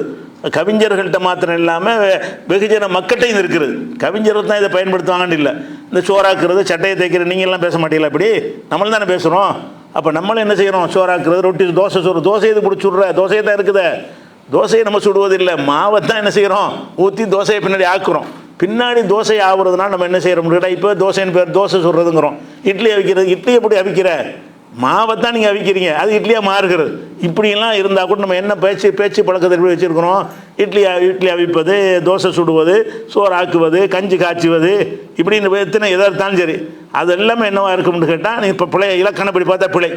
சோறாக்குதலுங்கிற பிழை தானே. சோறை எப்படி ஆக்குற, சோறு இருக்கு, நம்ம எடுத்து வைக்க வேண்டிய சோறுனா எடுத்து தானே வைக்கணும், மாதிரி ஆக்க வேண்டியிருக்கு. அப்போ சோறாக்குதல் என்பது இலக்கணப்படி நேரடி அர்த்தப்படி பார்த்தீங்கன்னா அது ஒரு பிழையான சொற்பிரயோகம் தான். அந்த மாதிரி ஒரு விஷயமாக ஒரு சம்பவத்தை அல்லாஹ் சொல்கிறான். இது என்ன சம்பவம்னு கேட்டால், இது கொஞ்சம் விளக்குனா தான் வழங்க. அதாவது 12வது சூறாவில் 36வது வசனம். அதில் என்ன சம்பவம்னு கேட்டால், யூசுப் நபி அவர்கள் ஒரு பொய் குற்றச்சாட்டு சுமத்தப்பட்டு சிறையில் அடைக்கப்பட்டுருவாங்க. யூசுப் நபியுடைய சம்பவம் உங்களுக்குலாம் தெரியும். அவர் வந்து சின்ன பிள்ளையாக இருக்கும்போது கிணத்துல போட்டுருவாங்க, அதை எடுத்துக்கொண்டே விற்பனை செய்வாங்க. எகிப்தில் உள்ள அந்த ராஜா வந்து அந்த யூசுப் நபியை விலைக்கு வாங்கி வீட்டில் புள்ள மாதிரி வளர்ப்பாங்க. இப்படி வளர்க்கும் பொழுது அந்த ராஜாவுடைய மனைவி வந்து இவருடைய அழகில் மயங்கி, இவர் யூசுப் வந்து ரொம்ப ஒரு பெரிய பெரிய பேரழகாக இருப்பார். அதாவது ரசூல்லாவை சொல்கிறாங்க, உலகத்துடைய அழகில் பாதி அவர் கொடுத்துட்டு மீதி பாதி 50 பேரும் கொடுத்தா ரசூல்லா சொல்கிறாங்க. உலகத்தில் உள்ள அத்தனை பேருடைய அழகில் பாதி அவருக்கு கொடுத்து விட்டு மறுபாதி அழகத்தான் நம்ம எல்லாத்துக்கும் நல்லா பங்கு வச்சு தந்திருக்கிறான்ற அளவுக்கு அவர் வந்து பெரிய ஒரு பேரழகனாக இருந்திருக்கிறார். அப்படி இருந்ததாக ஹதீஸ்கள்லாம் வருது. குர்ஆன்லேயும் அவரை பார்த்து மயங்கினார்கள் என்றெல்லாம் வருகிறது. அப்போ அந்த பெண்ணு தப்பாக நடக்க முயற்சி பண்ணும்போது தப்பிச்சு ஓடுறார். ஓடும்போது என்ன செஞ்சாருன்னா, கதவை திறக்கும்போது புருஷங்காரர் வந்துடுறாரு. வந்தவுடனே நம்ம என்ன செய்யுதுன்னா பிளேட் அப்படி மாற்றிடுது. இவன் என்கிட்ட தப்பாக நடக்க முயற்சி பண்ணான்னு சொல்லி என்ன செய்யுது, அவர் மேலே பழியை போட்டு செய்கிறது. அதுக்கப்புறம் அங்கே உள்ள ஒருத்தர் அந்த குடும்பத்தை சேர்ந்த ஒரு ஆள் என்ன செய்வார்னு கேட்டால், இல்லை இல்லை இது வந்து யார் செஞ்சு நம்ம கண்டுபிடிச்சிடலாம். இவருடைய சட்டையை வந்து அதாவது ஓடினார்னு வைங்க, ஓடும்போது பிடிச்சி இழுத்தாங்கன்னு சொன்னால் அந்த சட்டை வந்து பின்பக்கமாக கிழிஞ்சிருக்கும். பின்பக்கமாக அந்த சட்டை வந்து கிளியிற மாதிரி தரத்தில் இருந்திருக்கும்னு நினைக்கிறேன். அவர் போட்டிருந்த சட்டை எல்லா சட்டையும் பிடிச்சா கிளியவா செய்யுது. அந்த காலத்தில் அந்த மாதிரி சட்டை போட்டிருப்பார்களுக்கு அவர் சொல்கிற அந்த சட்டை வந்து பின்புறமாக கிழிஞ்சிருக்குது. பின்புறமாக கிழிஞ்சாருன்னா இழுத்தா தான் கிழியும். இவர் தான் ஓடி இருக்கிறாரு, இந்த பொம்பளை தான் இழுத்து இருக்கிறா, அதனால் உங்கள் மனைவி தான் தப்பு செஞ்சுருக்காங்கிறத சொன்னதுக்கு பிறகு அவர் என்ன செய்வார்னு கேட்டால், அவர் இந்த மனைவியை கண்டிச்சிடுவார். கண்டிச்சுட்டு இருக்கும்போது ஊர் போனால் இது பஞ்சாயத்து பிரச்சனை ஆகிட்டே இருந்தவொன்னு என்ன செய்வார்னு கேட்டால், இந்த பொம்பளை வந்து வேறு சில பெண்களை சேர்த்து வச்சு அவங்கள வச்சு இவர் எங்களை தப்பாக நடக்க முயற்சி பண்ணாருன்னு சொல்லி இன்னொரு குற்றச்சாட்டை சொல்லி பல பெண்களை இந்த பொம்பளைக்கு சாட்சியாக சொல்லி அப்போ தான் ஜெயிலில் அடைப்பாங்க. இதுக்கு ஜெயிலில் அடைக்க மாட்டாங்க. இந்த விஷயத்தில் இவர் குற்றமற்றவர்னு அங்கே நிரூபணம் ஆயிரும். யூசுப் நபி தப்பு செய்யலை என்பது அந்த நேரத்திலே என்ன செஞ்சிருவாங்க சொல்லிட்டு, அந்த கணவர் வந்து இது உன்னுடைய தவறு தான், அவர் மேலே தப்பு கிடையாதுன்னு சொல்லி மனைவியை கண்டிச்சிருவார். கண்டித்ததுக்கு பிறகு அவரை தண்டிக்க மாட்டாங்க, நடமாடிட்டு தான் இருப்பார். இந்த பொம்பளை தான் என்ன செய்யணும்னு கேட்டால், நிறைய பெண்கள்லாம் வர சொல்லி அவங்களாம் விருந்து ஏற்பாடு பண்ணி அப்புறம் இவரை நடமாட விட்டோன்னா இவங்க அந்த கையை அறுத்துக்கிடுவாங்கலாம் வருதுல்ல, அப்படி வருது. அப்போ அந்த பெண்கள்லாம் என்ன செய்வாங்கன்னு கேட்டால், எங்கள்கிட்ட இவர் தவறாக நடக்க முயற்சி பண்ணார் என்று சொல்லி இந்த பொம்பளுடைய சொல்ல கேட்டு யூசுப் நபி வந்து பொய் பழி சுமத்துவாங்க. பொய் பழி சுமத்தினவுடனே அதை விசாரிக்காமல் என்ன செய்வாங்க, பொம்பளை சொன்னால் தான் ஏற்றுக்குறாங்க. உலகம் பூரா அப்படி தானே இருக்குது. அப்போ இப்போ ஆண்கள் சொன்னால் தப்பாக போயிது, பெண்கள் சொன்னால் அப்படி ஏற்றுக்குருவாங்க. பொம்பளை எல்லா பொம்பளையும் சொல்கிறாங்கல்ல அப்படின்னு சொல்லி என்ன செய்கிறாங்கன்னா, இவர் மேலே ஒரு குற்றச்சாட்டு சுமத்தி சிறையில் அடைச்சிடுறாங்க. சிறையில் அடைச்ச உடனே அப்போ என்ன செய்கிறாங்கன்னு கேட்டால், அவர் சிறையில் இருக்கும்போது இன்னும் ஒரு 2 பேரை அந்த சிறையில் கொண்டு போய் புதுசாக அடைக்கிறாங்க. அந்த 2 பேர் யாருன்னு கேட்டால், அந்த அரசருடைய வீட்டில் இருந்து வேலை செஞ்ச ஆளுக்க. ஒருத்தன் வந்து அரசருக்கு வந்து இந்த மதுபானத்தையெல்லாம் பிழிந்து கொடுக்கக்கூடிய வேலை செஞ்ச ஒரு ஆள். இன்னும் ஒரு ஆள் என்ன செய்கிறாருன்னு கேட்டால், அவருக்கு ரொட்டி சுட்டு கொடுக்குற ஆள். மன்னருக்கு ரொட்டி சமைத்து கொடுக்குற ஒரு ஆள். இன்னொருத்தர் வந்து பழரசம் கொடுக்கக்கூடிய ஒரு ஆள். அப்போ மன்னருடைய உணவில் விஷம் கலந்துருச்சுன்ற ஒரு பிரச்சனை வந்த உடனே இவங்க 2 பேர் தான் செஞ்சுருப்பாங்கன்னு 2 பேரையும் முடிச்சு ஜெயிலில் போட்டுருவாங்க. மன்னருடைய உணவில் வந்து சாப்பிட்டோன்னே ஏதோ பிரச்சனை ஏற்பட்ட உடனே இந்த 2 பேர் தானே செஞ்சுருக்கணும். அது சாப்பிடவும் செஞ்சுருக்காரு, ஜூஸும் குடிச்சிருக்கிறாரு, ஏதோ வயது பிரச்சனை ஆகிப்போச்சு. அப்போ யார் செஞ்சுருப்பா, இவன் ஒரு ஜூஸில் கலந்துருக்கணும், இல்லை ரொட்டியில் கலந்துருக்கணும். இந்த விஷத்தை அவன் ஜூஸில் கலந்துருப்பான், இல்லாட்டி இந்த இவன் வந்து ரொட்டியில் கலந்துருப்பான்னு சொல்லி சந்தேகப்பட்டு அந்த ஜூஸு தயாரிக்கிறவனையும் ரொட்டி சுடுறவனை என்ன செய்வாங்க, கொலைக்கு மன்னரை கொல்ல முயற்சி பண்ணினார்கள் என்று சொல்லி சிறையில் அடைச்சிடுவாங்க. அடைக்கும்போது அந்த சிறைக்குள்ளே யூசுப் நபியை பார்க்குறாங்க. யூசுப் நபியும் குற்றம் சுமத்தப்பட்டு சிறையில் இருக்கிறார். இந்த 2 கைதிகளும் சேர்ந்துக்கிறாங்க. அப்போ என்ன செய்கிறாங்கன்னா, யூசுப் நபி அவங்க சிறையில் இருந்தால் மார்க்க பயான் பண்ணுவார், சொற்பொழிவு செய்வார், ஒரு இறைவன் சிறந்தவனா நிறைய இறைவன் இருக்கலாமான்னு அங்கே ஜெயிலே பிரச்சாரம் தான் நடக்கும். அதனால் குர்ஆனில் சொல்லி காட்டுறான். அந்த மாதிரி செய்யும்போது என்ன செய்கிறாருன்னு கேட்டால், அந்த 2 பேர் என்ன செய்கிறாங்கன்னா, 2 பேருக்கு நல்லா ஒரு கனவை காட்டுறான். யாருக்கு, அந்த 2 கைதிகளுக்கு இவன் ஒரு கனவு காண்றான், அவன் ஒரு கனவு காண்றான். கனவு கண்ட உடனே அப்போ இந்த மாதிரி கனவு கண்டுன்னு பேசும் பொழுது யூசுப் நபி என்ன செய்வார்னு கேட்டால், அந்த கனவுக்கு விளக்கம் சொல்லுவார். அவர் கனவுக்கெல்லாம் விளக்கம் சொல்லக்கூடிய ஒரு திறமை உள்ளவராக இருக்கிறார். அப்போ என்ன விளக்கம் சொல்லுவார்னு கேட்டால், ஒருத்தன் என்ன கனவு காண்றான்னு கேட்டால், நான் வந்து இந்த பழரசத்தை பிழிந்து கொடுக்குற மாதிரி நான் கனவு கண்டேன் அப்படின்னு ஒருத்தன் சொல்லுவான். அப்போ யூசுப் நபி என்ன செய்வார்னு கேட்டால், அப்போ நீ விடுதலை ஆயிடுவா, விசாரித்து உன் மேலே குற்றம் இல்லைன்னு ஒன்று அனுப்பிடுவாங்க அப்படின்றவார். இன்னொருத்தர் என்ன செய்வான்னு கேட்டால், நான் ரொட்டியை தயாரித்து தலையில் கொண்டு போயிட்டு இருந்தேன், அந்த ரொட்டியை பறவைகள்லாம் சாப்பிட்டுருச்சு அப்படின்னு சொல்லி இன்னொருத்தன் கனவுல கண்டேம்மா, அப்போ உன்னை தண்டிச்சிருவாங்க, நீ தான் குற்றவாளின்னு முடிவெடுத்துருவாங்கன்னு அவர் சொல்கிறார். ஏன்னா பறவை இந்த உணவை சுமந்துக்கிட்டு போகும்போது பறவைகள் சாப்பிட்ருச்சுன்னு சொன்னால் ரிஸ்க் முடிஞ்சிருச்சுன்னு தான் அர்த்தம். உன்னுடைய ரிஸ்க் முடிஞ்சு விட்டதுன்னு அந்த கருத்தில் கனவுல வருது. அப்போ கனவு கண்டவன் என்ன செய்கிறான்டா, ஒருத்தன் வந்து அந்த ஜூஸ் புளிகிற மாதிரி கனவை காண்றான், அந்த வேலை உனக்கு கிடைக்கும் திரும்ப அப்படிங்கிறாரு. ஒருத்தன் வந்து உணவை எல்லாம் பறவை சாப்பிட்ட மாதிரி கனவு காண்றான், அப்போ உன் ரிஸ்க் முடிய போகுது அப்படின்னு சொல்லிடுறாரு. அதே மாதிரி என்ன செய்யுதுன்னு கேட்டால் தீர விசாரிக்கும் பொழுது இந்த உணவு சமைச்சான்ல இவன் தான் மிஸ்டேக் பண்ணியிருக்கான், அந்த மன்னருக்கு கொடுத்த உணவுல இவன் தான் மிஸ்டேக் பண்ணியிருக்கான்னு நினச்சி அவனை வந்து தண்டிச்சிருவாங்க, அவனை வந்து விடுதலை செஞ்சுருவாங்க. இவன் வந்து ஜூஸ் குடித்தவன் மேலே தப்பு கிடையாது, உணவு தந்தவன் மேலே தான் தப்புன்னு விளங்கி அவனை விடுதலை செஞ்சுருவாங்க. இதுதான் அந்த சம்பவம். இதை ஒட்டி நிறைய விஷயங்கள்லாம் இருக்குது, நமக்கு தேவையானது உழவு தான். அப்போ என்ன செய்கிறாங்கன்னா அதை பற்றி எல்லாம் சொல்கிறான். எப்படி சொல்கிறான்னு கேட்டால், ஓ தகலமாகு சிஜின, யூசுப் நபியோடு ஃபத்தையானி இரு இளைஞர்களும் சிறையில் நுழைந்தார்கள்னா வழியை நுழையிறதில்லை, நுழைக்கப்பட்டார்கள், வந்து மன்னர்களால் சிறையில் அடைக்கப்பட்டாங்கிறது அப்படி சொல்கிறான்ல. ஓ தகலமாகு சிஜின ஃபத்தையானி, சிறையில் யூசுஃபோடு மேலும் இரு நபர்கள் நுழைந்தார்கள். கால அகதுகுமா, ஒருவர் சொன்னார், யூசுஃப் விட்டு சொல்கிறார், என்ன சொல்கிறாருன்னு கேட்டால், இன்னி அராணி ஆசிர் ஹம்ரா, நான் வந்து ஹம்ருன்னா சாறு, நான் சாறு பிழிவதாக நான் கனவு கண்டேன் அப்படிங்கிறார். இப்போ காலலாகர் இன்னொரு ஆள் சொல்கிறாரு, இன்னி அராணி அகைமில் ஃபோக்கரோசி ஹுபுசா, நான் என் தலைக்கு மேலே ரொட்டியை சுமந்து கொண்டு போனேன், தாக்குழு தயிர் மின்ஹூ, அதிலிருந்து பறவைகள்லாம் சாப்பிட்டுருச்சு, நான் ரொட்டியை தலையில் கொண்டு போகிறேன், பறவைகள் வந்து ரொட்டியை தூக்கிட்டு போயிடுச்சு, காலி கூடையாகிடுச்சு அப்படின்னு இன்னொருத்தன் சொல்கிறாரு. சொல்லிட்டு நப்பீனா பி தவீலிஹி, இதற்குரிய விளக்கம் தெரிஞ்சால் எனக்கு சொல்லுங்க அப்படின்னு சிறையில் வச்சு யூசுஃப் நபிகிட்ட கேட்குறாங்க. அவர் கேட்டு, இன்னும் நராக்கமிரல் மூசனி, நீங்கள் நல்ல மனுஷனாக தெரியுறீங்க, அநேகமாக இதுக்கு விளக்கமெல்லாம் உங்களுக்கு தெரியும், எங்களுக்கு இந்த விளக்கத்தை சொல்லுங்கன்னு கேட்டார்கள்னு இந்த சம்பவம். அது பிரச்சனை இல்லை. இதில் பயன்படுத்தின வாசம் என்னன்னு கேட்டால், சாறு பிழி, இந்த இன்னி அராணி ஆசிர் ஹம்ரா, அந்த வார்த்தை தான் முக்கியம். நான் வந்து சாறு பிழியக்கூடிய கனவை கண்டேன்கிறான். சாறு எதுக்கு பிழியன்னு, பழத்தை பிழியன்னு அப்புறம் சாறு வரும், சாரை பிழிவாங்க, அது சாராக இருக்கும் என்று சொன்னால் அதை போய் பிழிவாங்களா? ஆனால் எப்படி வாசகம் வருது, இன்னி அராணி ஆசிர் ஹம்ரா, நான் சாறு பிழியக்கூடிய மாதிரி நான் கனவு கண்டேன்கிறான். இப்படி தான் நம்மளும் சொல்லுவோம். நம்ம பேசினா என்ன செய்வோம், சாறு புளிகிறது, ஜூஸ் புளிகிறது, ஜூஸாக இருந்தால் நான் புளிகிற ஜூஸ் அது இருக்க, ஜூஸை பழத்தை தான் இப்போ புளிவோமே தவிர ஜூஸை போய் புளிவோமா, ஜூஸ் புளிஞ்சு தாங்க அப்படின்னு கேட்போம். அப்போ ஜூஸ் புளிதலுக்கு என்ன அர்த்தம்னு கேட்டால், பழத்தை வந்து ஜூஸாக ஆக்குறதுன்னு அர்த்தமே தவிர ஜூஸையே போட்டு மர புளிகிறதுங்கிறது அர்த்தம் கிடையாது. புளிஞ்சதுக்கு பேர் தான் ஜூஸ், புளியறதுக்கு முன்னாடி கிடையாது. அப்படி இருக்கிறதுனால நம்ம எல்லா பாஷையிலும் உள்ளது தான் இது ஆகு பெயர். அதாவது நாளைக்கு இது சாரத்தை நாவ போகுது. இன்றைக்கி வந்து சாத்துக்குடி எடுத்தால் கூட புளிஞ்சதுக்கு பிறகு என்ன ஆகும், அது சாராக மாறி பிறகு அது மாறப்போகிறதுனால இந்த சோறாக்குற சொல்கிறோம்ல, பிறகு சோறாக ஆகுதில்ல, அந்த மாதிரி கருத்தில் கொண்டு எல்லா மொழியிலையும் சொல்கிற மாதிரி எல்லாம் என்ன செய்கிறான்னு கேட்டால், அந்த ஆகு பெயர் வகையில் அவங்களுடைய உரையாடலை எடுத்து சொல்லும்போது எப்படி சொல்கிறான், இன்னி அராணி ஆசிர் ஹம்ரா, நான் வந்து ஹம்ருனா இந்த ஜூஸ் சாறு, நான் சாறு பிழியதை போல நான் கனவு கண்டேன்டா என்ன அர்த்தம், பழத்தை பிழிந்து சாராக ஆக்குவது போல கனவு கண்டேன்னு அர்த்தம் செய்யணும். சாறு பிழிந்தால் நேரடி அர்த்தம் செய்ய முடியாது. ஏன்னா தமிழில் இப்படி சாறு பிழிகிறன்னே சொல்லி போடலாம், சொன்னாலுக்கு அர்த்தம் என்ன, நம்மளும் அந்த புழக்கம் இருக்கிறன்னா அதை விளங்கிக்கிடுவோம். ஆனால் சரி, இந்த சொல் வழக்கம் இல்லாதவங்களுக்கு சொல்வதாக இருந்தால், சாறு பிழிவதுங்கிற வழக்கமே ஒரு மொழியில் இல்லைன்னு வைங்க, அவனுக்கு விலைக்கு தானே சொல்லணும். சாறு பிழிகிறனா என்ன அர்த்தம்னா, பழத்தை பிழிந்து சாராக ஆக்குவது, இதைத்தான் இந்த வார்த்தையை கொண்டு சொல்வார்கள் அப்படின்னு நம்ம விலைக்கு தான் சொல்லுவோம். அந்த மாதிரியான ஒரு சொல்லை எல்லாம் அங்கே பயன்படுத்தினா, இதையும் அப்படி சொல்கிறான், பழத்தை எப்படி நல்லா சொல்லலாம்ல, சொல்லலாம். அதை விட இது கொஞ்சம் கேட்க நல்லாயிருக்கும்.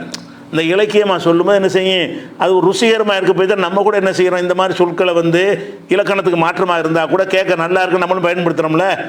சட்டை தைக்கிறது, சோறாக்குறதுன்னு சொல்லிக்கிட்டோம்ல, ரொட்டி சோறு, இதெல்லாம் வந்து சட்டப்படி தப்பாக தான் இருக்குது. தப்பாக இருந்தாலும் கேட்க நல்லா இருக்குது. தப்பாக இருந்தாலும் சோறாக்குதல்ங்கிறது தப்பு, சோறை போட்டு ஆக்க முடியாது, ஆனால் கேட்க நல்லா இருக்குன்னு நம்மளும் பயன்படுத்துகிறோம்ல. நம்ம மனிதனை அந்த பழக்கத்துக்கு வந்துட்டாங்கள, அந்த மாதிரி ஒரு சொல்லாக இருக்கிறதுனால இப்படி சொல்வது மக்களை ஈர்க்கும் என்று சொல்லி எல்லாம் என்ன செய்யறான்னு கேட்டால், இந்த ஒரு வாசகத்தை சொல்லி காட்டுறான். இது எங்கே இருக்குது, 12வது சூறாவில் 36வது வசனத்தில் இருக்குது. அதே மாதிரி வந்து இப்போ 2வது சூறாவில் 197வது வசனம், இதில் ஒரு விஷயத்தை நேரடி அர்த்தம் இல்லாமல் எல்லாம் என்ன செய்கிறான்னா, ஒரு மாற்று பொருளை சொல்லி காட்டுறான். என்ன சொல்கிறான்னு கேட்டால், நம்ம ஹஜ்ஜிக்கு போகிறோம்ல, ஹஜ்ஜி வந்து சில மாதங்கள்னு நல்லா குரானில் சொல்கிறான். ஹஜ்ஜி வந்து அது சட்டத்தையும் விளைவிக்கணும். ஹஜ்ஜி வந்து சில மாதங்கள்லாம் கிடையாது, ஒரு மாதத்தில் ஹஜ்ஜிங்கிறது எப்போ செய்வோம், 8ஆம் பிறை 8ல் இருந்து பிறை 13 வரைக்கும் 5 நாளைக்கு தான் ஹஜ்ஜுடைய வேலைகள். 8ல் இருந்து அதுக்கு முந்தி போனாலும் என்ன செஞ்சாலும் ஹஜ்ஜுடைய கிரி எப்போ ஆரம்பிக்கும், 8ல் ஆரம்பிக்கும், 13ல் முடியும். அப்போ 8லேருந்து 13 வரைக்கும் 8 எத்தனை நாள், 5 நாள். இப்போ 5 நாள் தான் ஹஜ்ஜுடைய வேலைகள். ஹஜ்ஜி மாதம் பூரா கூட ஹஜ்ஜி செய்ய முடியாது. துல்ஹஜ் மாதம் 15ல் போய் ஒருத்தர் ஹஜ்ஜி செய்ய முடியுமா, ஹஜ்ஜுடைய மாதம் தான். ஒருத்தன் பிற 15க்கு போகிறான், அதில் போய் என்ன ஹஜ்ஜு செய்வான்? அதில் என்ன உண்மை இல்லையே, முடிஞ்சு போச்சு. அது ஹஜ்ஜுடைய மாதத்தில் கூட 5 நாள் தான் ஹஜ்ஜுடைய கிரிகைகள் நடக்கும். ஆனால் என்ன செய்கிறான்னு கேட்டால் அல்லாஹ் வந்து ஹஜ்ஜு வந்து பல மாதங்கள் நடக்கும்னு இந்த வசனத்தில் சொல்கிறான். அல் ஹஜ்ஜு அஷூர் மாதம் 197 வந்து ஹஜ்ஜு என்பது பல மாதங்கள், அறியப்பட்ட பல மாதங்கள் அப்படின்னு சொல்கிறான். பல மாதங்கள் அதை பன்மையாக சொல்வது வந்து குறைஞ்சபட்சம் 3 இருக்கணும், 2 கூட இருக்க முடியாது. அரபியில் வந்து ஒரு மைண்ட் ஒன்று இருக்குது, இருமைண்ட் ஒன்று இருக்குது, பன்மைண்ட் ஒன்று இருக்குது. பன்மையாக சொன்னால் குறைஞ்சது 3ன்னு அர்த்தம். தமிழில் பன்மையாக சொன்னால் 2ன்னு அர்த்தம், குறைஞ்ச 2ன்னு அர்த்தம். ரெண்டு மனிதர்கள் வந்தாலும் 2 மனிதர்கள்னு தான் சொல்லுவோம். 2 மனுஷன் வந்தால் என்ன செய்வோம்? ஒரு மனிதன், 2 மனிதர்கள். இருங்கிறதே பன்மையாக சொல்லிடுவோம் நம்ம. அரபியில் அப்படி சொல்ல மாட்டாங்க. ஒரு ஆளுக்கு சொல்லுவாங்க, 2க்கு வேறு மாதிரி சொல்லுவாங்க, 2க்கு மேலே போனால் தான் பன்மையாக சொல்லுவாங்க. அது இருமைன்னு ஒன்று வச்சுக்கிறாங்க. அதாவது இருமைன்னா என்னது? 2 பேரை குறிக்கிற சொல்லுன்னு வச்சுருக்கிறாங்கன்னு வைங்களேன். இங்கே எல்லாம் என்ன செய்கிறான்னா மாதங்கள்னு சொல்கிறான். இது இந்த சொல்லுக்கு நான் விளக்கத்துக்கு வரல, ஆனால் இது இந்த வசனத்தை சொல்லதுனால இந்த அர்த்தத்தையும் விளங்கிக்கணும்னு அதுக்காகத்தான் சொல்கிறேன். அப்போ ஹஜ்ஜா அல்லாஹ் சொல்லும்போது சில மாதங்கள்னு சொல்கிறான். சில மாதங்கள்னு சொல்லும் பொழுது குறைஞ்சது 3 இருக்கணும். அப்போ 3 மாதங்கள் ஹஜ்ஜுடைய மாதம்னு அர்த்தமாகுது. 1 மாதம் கிடையாது, 2 மாதம் கிடையாது, குறைஞ்சது 3. குறைஞ்சது பன்மைக்கு குறைஞ்சது 3 இருக்கணும். அப்போ 3 மாதங்கள் ஹஜ்ஜின்னு எல்லாம் சொல்கிறான். 3 மாதங்களாவது ஹஜ்ஜின்னு. ஆனால் 3 மாதமாக ஹஜ்ஜி செய்கிறோம் இல்லை. இதுக்கு ஒரு சந்தேகம் உங்களுக்கு வரும்ல, அதை தீர்த்துட்டு உள்ள இலக்கியத்துக்கு வருவோம். இந்த 3 மாதம் எதுக்கு சொல்லப்படுதுன்னு கேட்டால், அதாவது முஹர்ரம் ஒன்று இருக்கா, முஹர்ரம் மாதம் சஃபரு முஹர்ரம் சஃபரு ரஜபு ஷாபான் துல்காதா மாதம் இருக்குல்ல, துல்காதா மாதம் மூலையும் ஹஜ்ஜி செய்யலாம். அதாவது முஹர்ரம் சஃபரு ரபியுல் ஆஹிர் ஜமாத்துல் ஆஹிர் ரஜபு ஷாபான் ரமலான் வந்து துல்காதா துல்ஹஜ், இதான் அந்த மாதங்கள் வரிசைப்படி வருது. ஷவ்வால். அவங்க என்ன செய்வாங்கன்னு கேட்டால், அந்த அரபியர்கள் வந்து ஹஜ்ஜிக்கு ஹஜ்ஜி மாதத்துக்கு போக மாட்டாங்க. அந்த காலத்தில் என்ன செய்வாங்கன்னா, அந்த ஹஜ்ஜுடைய காலங்கள் பெரிய சந்தை திருவிழாவாக இருக்கும். அதனால் என்ன செய்வாங்கன்னு கேட்டால், அந்த பல நாடுகளில் உள்ளவங்கள்லாம் அவங்களுடைய சரக்குகள்லாம் கொண்டு வந்து 2 மாதம் 3 மாதத்துக்கு சந்தையில் போட்டு வியாபாரம் பண்ணி அப்போவே ஹஜ்ஜிக்கு பிரயாணம் பண்ணி வந்துடுவாங்க. ஷவ்வாலில் வந்துடுவாங்க. ஷவ்வாலில் வந்து சந்தை உக்காசு மஜன்னா துல் மஜாஸுன்னு பெரிய பெரிய சந்தைகள்லாம் இருந்துச்சு. அந்த சந்தைகள் வந்து 3 மாதத்துக்கு நடக்கும். அந்த சந்தை 3 மாதத்துக்கும் பல பகுதியிலேருந்து வருவாங்க. அதில் ஆடல் பாடல் ஒரு பக்கம் நடந்துக்கிட்டு இருக்கேன், வியாபாரம் ஒரு பக்கம் நடந்துக்கிட்டு இருக்கேன், அவன் பொருள்களை விற்றுக்கிட்டு வாங்கிட்டு இருப்பான். அந்த மாதிரி ஹஜ்ஜிக்குன்னு சொல்லிவிட்டு 3 ஷவ்வாலில் வந்துடலாம். ஷவ்வாலில் வந்து நீங்கள் ஹஜ்ஜுடைய இஹ்ராம் கட்டு வருவாங்க, வந்து உம்ராவை செஞ்சுவிட்டு மீதி அந்த ஹஜ்ஜுடைய காலம் வரைக்கும் இஹ்ராம் இல்லாமல் இருப்பாங்க. ஷவ்வாலில் வருவாங்க. ஷவ்வாலில் வந்து வந்து நுழைஞ்சவுடனே உம்ரா செஞ்சுருவாங்க. உம்ரா செஞ்சவுடனே இஹ்ராம்லேருந்து விடுபட்டுருவாங்க. விடுபட்டுட்டு ஷவ்வால் முழுசும் இஹ்ராம் இல்லாமல் இருப்பாங்க. துல்காதா முழுசும் இஹ்ராம் இல்லாமல் இருப்பாங்க. துல்ஹஜ்ஜில் அந்த 8 வரைக்கும் இஹ்ராம் இல்லாமல் இருப்பாங்க. 8 வந்தவுடனே ஹஜ்ஜுக்கு இஹ்ராம் கட்டி ஹஜ்ஜு செய்வாங்க. அதுலேயே சேர்ந்து ஹஜ்ஜு உம்ராவை இணைச்சி செய்கிறதுனால அதை பல மாதங்கள் நல்லா சொல்கிறான். பல மாதங்கள் அது ஷவ்வால்லே வந்துடலான் இருக்கிறதுனால ஹஜ்ஜுக்காக வேண்டி ஷவ்வால்லே வர்றாதான் நீங்கள் வந்துடலான் இருக்குது. அவங்க எதுக்கு வருவாங்கன்னு கேட்டால், ஹஜ்ஜு பயணத்தை நாடி வந்து உம்ராவை முதலில் செய்வார்கள், செஞ்சு விட்டு சந்தைக்கு போயிடுவாங்க. சந்தையில் பொருள்கள் வாங்குறது விற்கிறது அங்கே உள்ள அந்த விஷயங்கள்லாம் பார்வையிடுறதுக்காக போயிடுவார்கள். அப்படி போகும்போது என்ன ஆகுதுன்னு கேட்டால், அந்த 3 மாதமும் அந்த ஹஜ்ஜுடைய கிரிகைகளை ஹஜ்ஜை ஒட்டி தானே வர்றான். அதனால் என்ன செய்யணும், பன்மையாக சொல்லப்படுது. 3 மாதங்கள் ஹஜ்ஜுடைய வேலை கிடையாது. துல்ஹஜ் மாதம் முழுசும் கூட ஹஜ்ஜுடைய வேலை கிடையாது, 5 நாள் தான் வேலை. ஆனாலும் அந்த ஹஜ்ஜிக்காக பயணித்து வரக்கூடியவர்கள் வந்து 3 மாதங்கள் என்ன செய்வாங்க, அங்கே இருப்பாங்க. ஆனால் இப்போ வந்து அரசாங்கத்தில் உமர் காலத்தில் தடை செஞ்சுட்டாங்க. இது உமர் காலத்தில் இணைஞ்சிட்டாங்கன்னு கேட்டால், அதிகமாக மக்கள் இந்த ஷவ்வாலில் வந்து குழுமி உள்ளூர் மக்களுக்கு வாழ முடியாத அளவு கஷ்டத்தை உண்டாக்கிடுறாங்கன்னு சொல்லி அவங்க என்ன செய்யாங்க, ஹஜ்ஜு காலத்தெல்லாம் வரணும்னு சொல்லி தடை செஞ்சாங்க. இன்றைய அரசாங்கத்தில் உங்களுக்கு அவ்வளோ நாள் அனுமதி தரமாட்டான். ஹஜ்ஜின்னு சொன்னால் உங்களுக்கு 3 மாதங்களும் ஹஜ்ஜுடைய விசா தரமாட்டான்ல. ஏன் தரமாட்டேங்கிறான்னு கேட்டால், நீங்கள் செவ்வாலே போகலாம். போனீங்கன்னு சொன்னால் அந்த ஒரு சின்ன ஊருக்குள்ளே போயிட்டு பல லட்சம் 30-40 லட்சம் பேர் வெளிநாட்டிலேருந்து போனாடா என்ன ஆகும், விலைவாசி ஏறி போயிடும், வசதிகள் செய்ய முடியாது, தண்ணி வசதி செய்ய முடியாது, பல சிக்கல் வருங்கிறதுனால நாளை குறைக்கிறதுக்காக வேண்டி ஷவ்வால்லேருந்து அனுமதிக்கிறது இல்லை. ஷவ்வால்லாம் ஹஜ்ஜிக்கு அனுமதிக்க மாட்டாங்க, துல்காதா அனுமதிக்க மாட்டாங்க. துல்ஹஜ் மாதத்தில் வேணால் நீங்கள் போய்க்கலாம், அப்படி வச்சுருக்கிறாங்கன்னு வைங்களேன். அந்த காலத்தில் என்ன இருந்துச்சுன்னு சொன்னால், எல்லா 3 மாதங்களும் ஹஜ்ஜுடைய மாதங்கள்னு வைத்துக்கொண்டு ஹஜ்ஜி செய்கிறது அந்த 5 நாளாக இருந்தாலும் ஹஜ்ஜுடைய பிரயாணம் பண்ணி போகிறது அந்த 3 மாதத்துலேயே போயிடுவாங்க. போய் உம்ரா மட்டும் செய்வாங்க. ஷவ்வால் மாதத்தில் ஷவ்வால் 1க்கு போயிட்டான்னு வைங்களேன், உம்ரா செஞ்சுட்டு அப்புறம் இஹ்ராம் இருக்க தேவையில்லை. இஹ்ராமில் இல்லைன்னா என்ன வேணாலும் செய்யலாம்ல, வியாபாரம் பண்ணுவாங்க, பண்டல் பண்ணலாம், சரக்குகளை கட்டிட்டு போவாங்க. வியாபாரம் பண்ணுறது கூடுமான்னு கூட சஹாபாக்களுக்கு சந்தேகம் வருகிறது. அது கூட எல்லாம் என்ன செய்யலாம், நீங்கள் ஹஜ்ஜுடைய பிரயாணத்தில் லைசா அலைக்கும் ஜுனாகும் அன் தபு தொகுஃபி அதெல்லாம் ரப்பிக்கும். ஹஜ்ஜி பிரயாணத்தில் நீங்கள் வியாபாரம் பண்ணுவது குற்றம் கிடையாது. நம்மளே ஹஜ்ஜுக்கு போகணுன்னு வைங்களேன், மக்காவோட தங்கமெல்லாம் விலை கம்மியாக கிடைக்குன்னு நினச்சி வாங்கிட்டு வரலாம்னா வரலாம். நீ என்ன ஹஜ்ஜிக்கு போனியா வியாபாரத்துக்கு போனியான்னு கேட்கக்கூடாது. அல்லாவே சொல்லிவிட்டான், நீங்கள் ஹஜ்ஜிக்கு போனால் கூட என்ன செய்யலாம், அல்லாவுடைய அருளை தேடுவது குற்றம் கிடையாது. இங்கேருந்து சில பொருளை வாங்கிட்டு போனால் அங்கே நல்லபடிக்கு விற்கும்னு சொல்லிட்டு கூட ஹஜ்ஜுக்கு நீங்கள் போகலாம். ஹஜ்ஜை செய்வது செஞ்சிருவோம், அதோடு நம்ம என்ன செய்வோம், பொருள்களையும் வியாபாரம் பண்ணிடுவோம்னு சொல்லி நம்ம நாட்டில் உள்ள பொருளை வாங்கிட்டு போய் அங்கே விற்க முடியும் என்று சொன்னால் நீங்கள் விற்கிறது கூட செய்யலாங்கிற அளவுக்கு அனுமதி இருக்குது. அது குர்ஆனிலே தெளிவு அனுமதிக்கப்பட்ட ஒரு விஷயம். அது இருக்கட்டும். இப்போ என்ன பிரச்சனைன்னு கேட்டால், இதை அல்லாஹ் சொல்லும்போது என்ன செய்கிறான்னு கேட்டால், இதுதான் முக்கியமானது. ஹஜ்ஜி என்பது சில மாதங்களில் செய்யணும்னு சொல்லணும்ல, சில மாதங்களில் அந்த இல் போட்டு சொல்லாமல் ஹஜ்ஜி சில மாதங்களாகுங்கிறான். மாதங்கிறது என்ன, ஹஜ்ஜிங்கிறது என்ன? ஹஜ்ஜிங்கிறது அது ஒரு செயல். மாதங்கள்ங்கிறது குறிப்பிட்ட எண்ணிக்கை உள்ள நாட்களுக்கு மாதம்னு சொல்லுவாங்க. மாதம்னு சொன்னால் 29 30 உள்ள நாட்களை மாதம்னு சொல்லுவாங்க. அப்போ ஹஜ்ஜை அந்த மாதங்களில் செய்யலாம்னு சொன்னால் நேரடி அர்த்தம். ஹஜ்ஜே மாதங்கள்ங்கிறான், ஹஜ்ஜி சில மாதங்கள் அப்படின்னு சொன்னால் ஹஜ்ஜி எப்படி சில மாதங்கள் ஆகும்? அல்லாஹ் எப்படி சொல்கிறான்னு கேட்டால், அல் ஹஜ்ஜு அஷ்ஹுருன், ஹஜ்ஜி என்பது சில மாதங்கள் ஆகுங்கிறான். ஹஜ்ஜி எப்படி, ஹஜ்ஜிங்கிறது எழுவாய், மாதங்கள்ங்கிறது பயனிலை. அப்போ ஹஜ்ஜி மாதங்களா? ஹஜ்ஜிங்கிறது சில செயல்கள், மாதங்களுக்கு அது சில நாட்கள். அப்போ மாதங்கள் என்பது காலத்தை குறிக்கக்கூடியது, ஹஜ்ஜி என்பது சில சடங்குகளை குறிக்கக்கூடியது. ஹஜ்ஜின்னு சொன்னால் சில சடங்குகளை செய்வதற்கு பேர் ஹஜ்ஜி. மாதங்கள் என்று சொன்னால் சில நாட்களுடைய தொகுப்பை சொல்வதற்கு பெயர் மாதம்.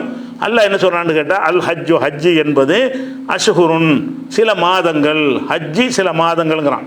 ஹஜ்ஜி எப்படி சில மாதங்கள் ஆகும்? சில மாதங்களில் செய்ய வேண்டியதுன்னு வரணுங்க. எப்படி நேரடி அர்த்தம் செஞ்சால் ஹஜ்ஜி என்பது சில மாதங்களில் செய்யும் செயல் அப்படின்னு சொல்வதற்கு பதிலாக அதையெல்லாம் கழிச்சுவிட்டு ஹஜ்ஜி சில மாதங்கள் அப்படின்னு நல்லா சொல்கிறான். இந்த இடத்துல டைரக்ட் நேரடி அர்த்தம் கொடுக்க முடியாது. ஏன்னு கேட்டால், ஹஜ்ஜிங்கிறது சடங்குகள், மாதங்கள்ங்கிறது நாட்கள். இதுக்கு பயனிலே அது வராது, இதுக்கு பொருத்தமாக அமையாது. அப்படிங்கிறதுனால இது சொல்கிறான். இது மாதிரியான சொல்லு நம்ம நாட்டிலையும் சாதாரணமாக என்ன செய்வாங்க, இந்த மாதிரி ஒரு விஷயத்தை பயன்படுத்தும் போது இது மாதிரி சொல்லுவாங்க. அதாவது திமுக ஜனவரி மாநாடுமாங்க. ஜனவரி மாநாடு திமுக ஜனவரியில் நடத்தின மாநாடுன்னு சொல்லுவாங்களே தவிர மாநாடு ஜனவரிம்பாங்க. மாநாடு எப்படி ஜனவரி ஆகும்? மாநாடு ஜனவரி அப்படின்னு சொன்னான்னு வைங்க, மாநாடு ஜனவரி 10 அப்படிங்கிறான். மாநாடுங்கிறது என்ன, ஜனவரி 10ங்கிறது என்ன?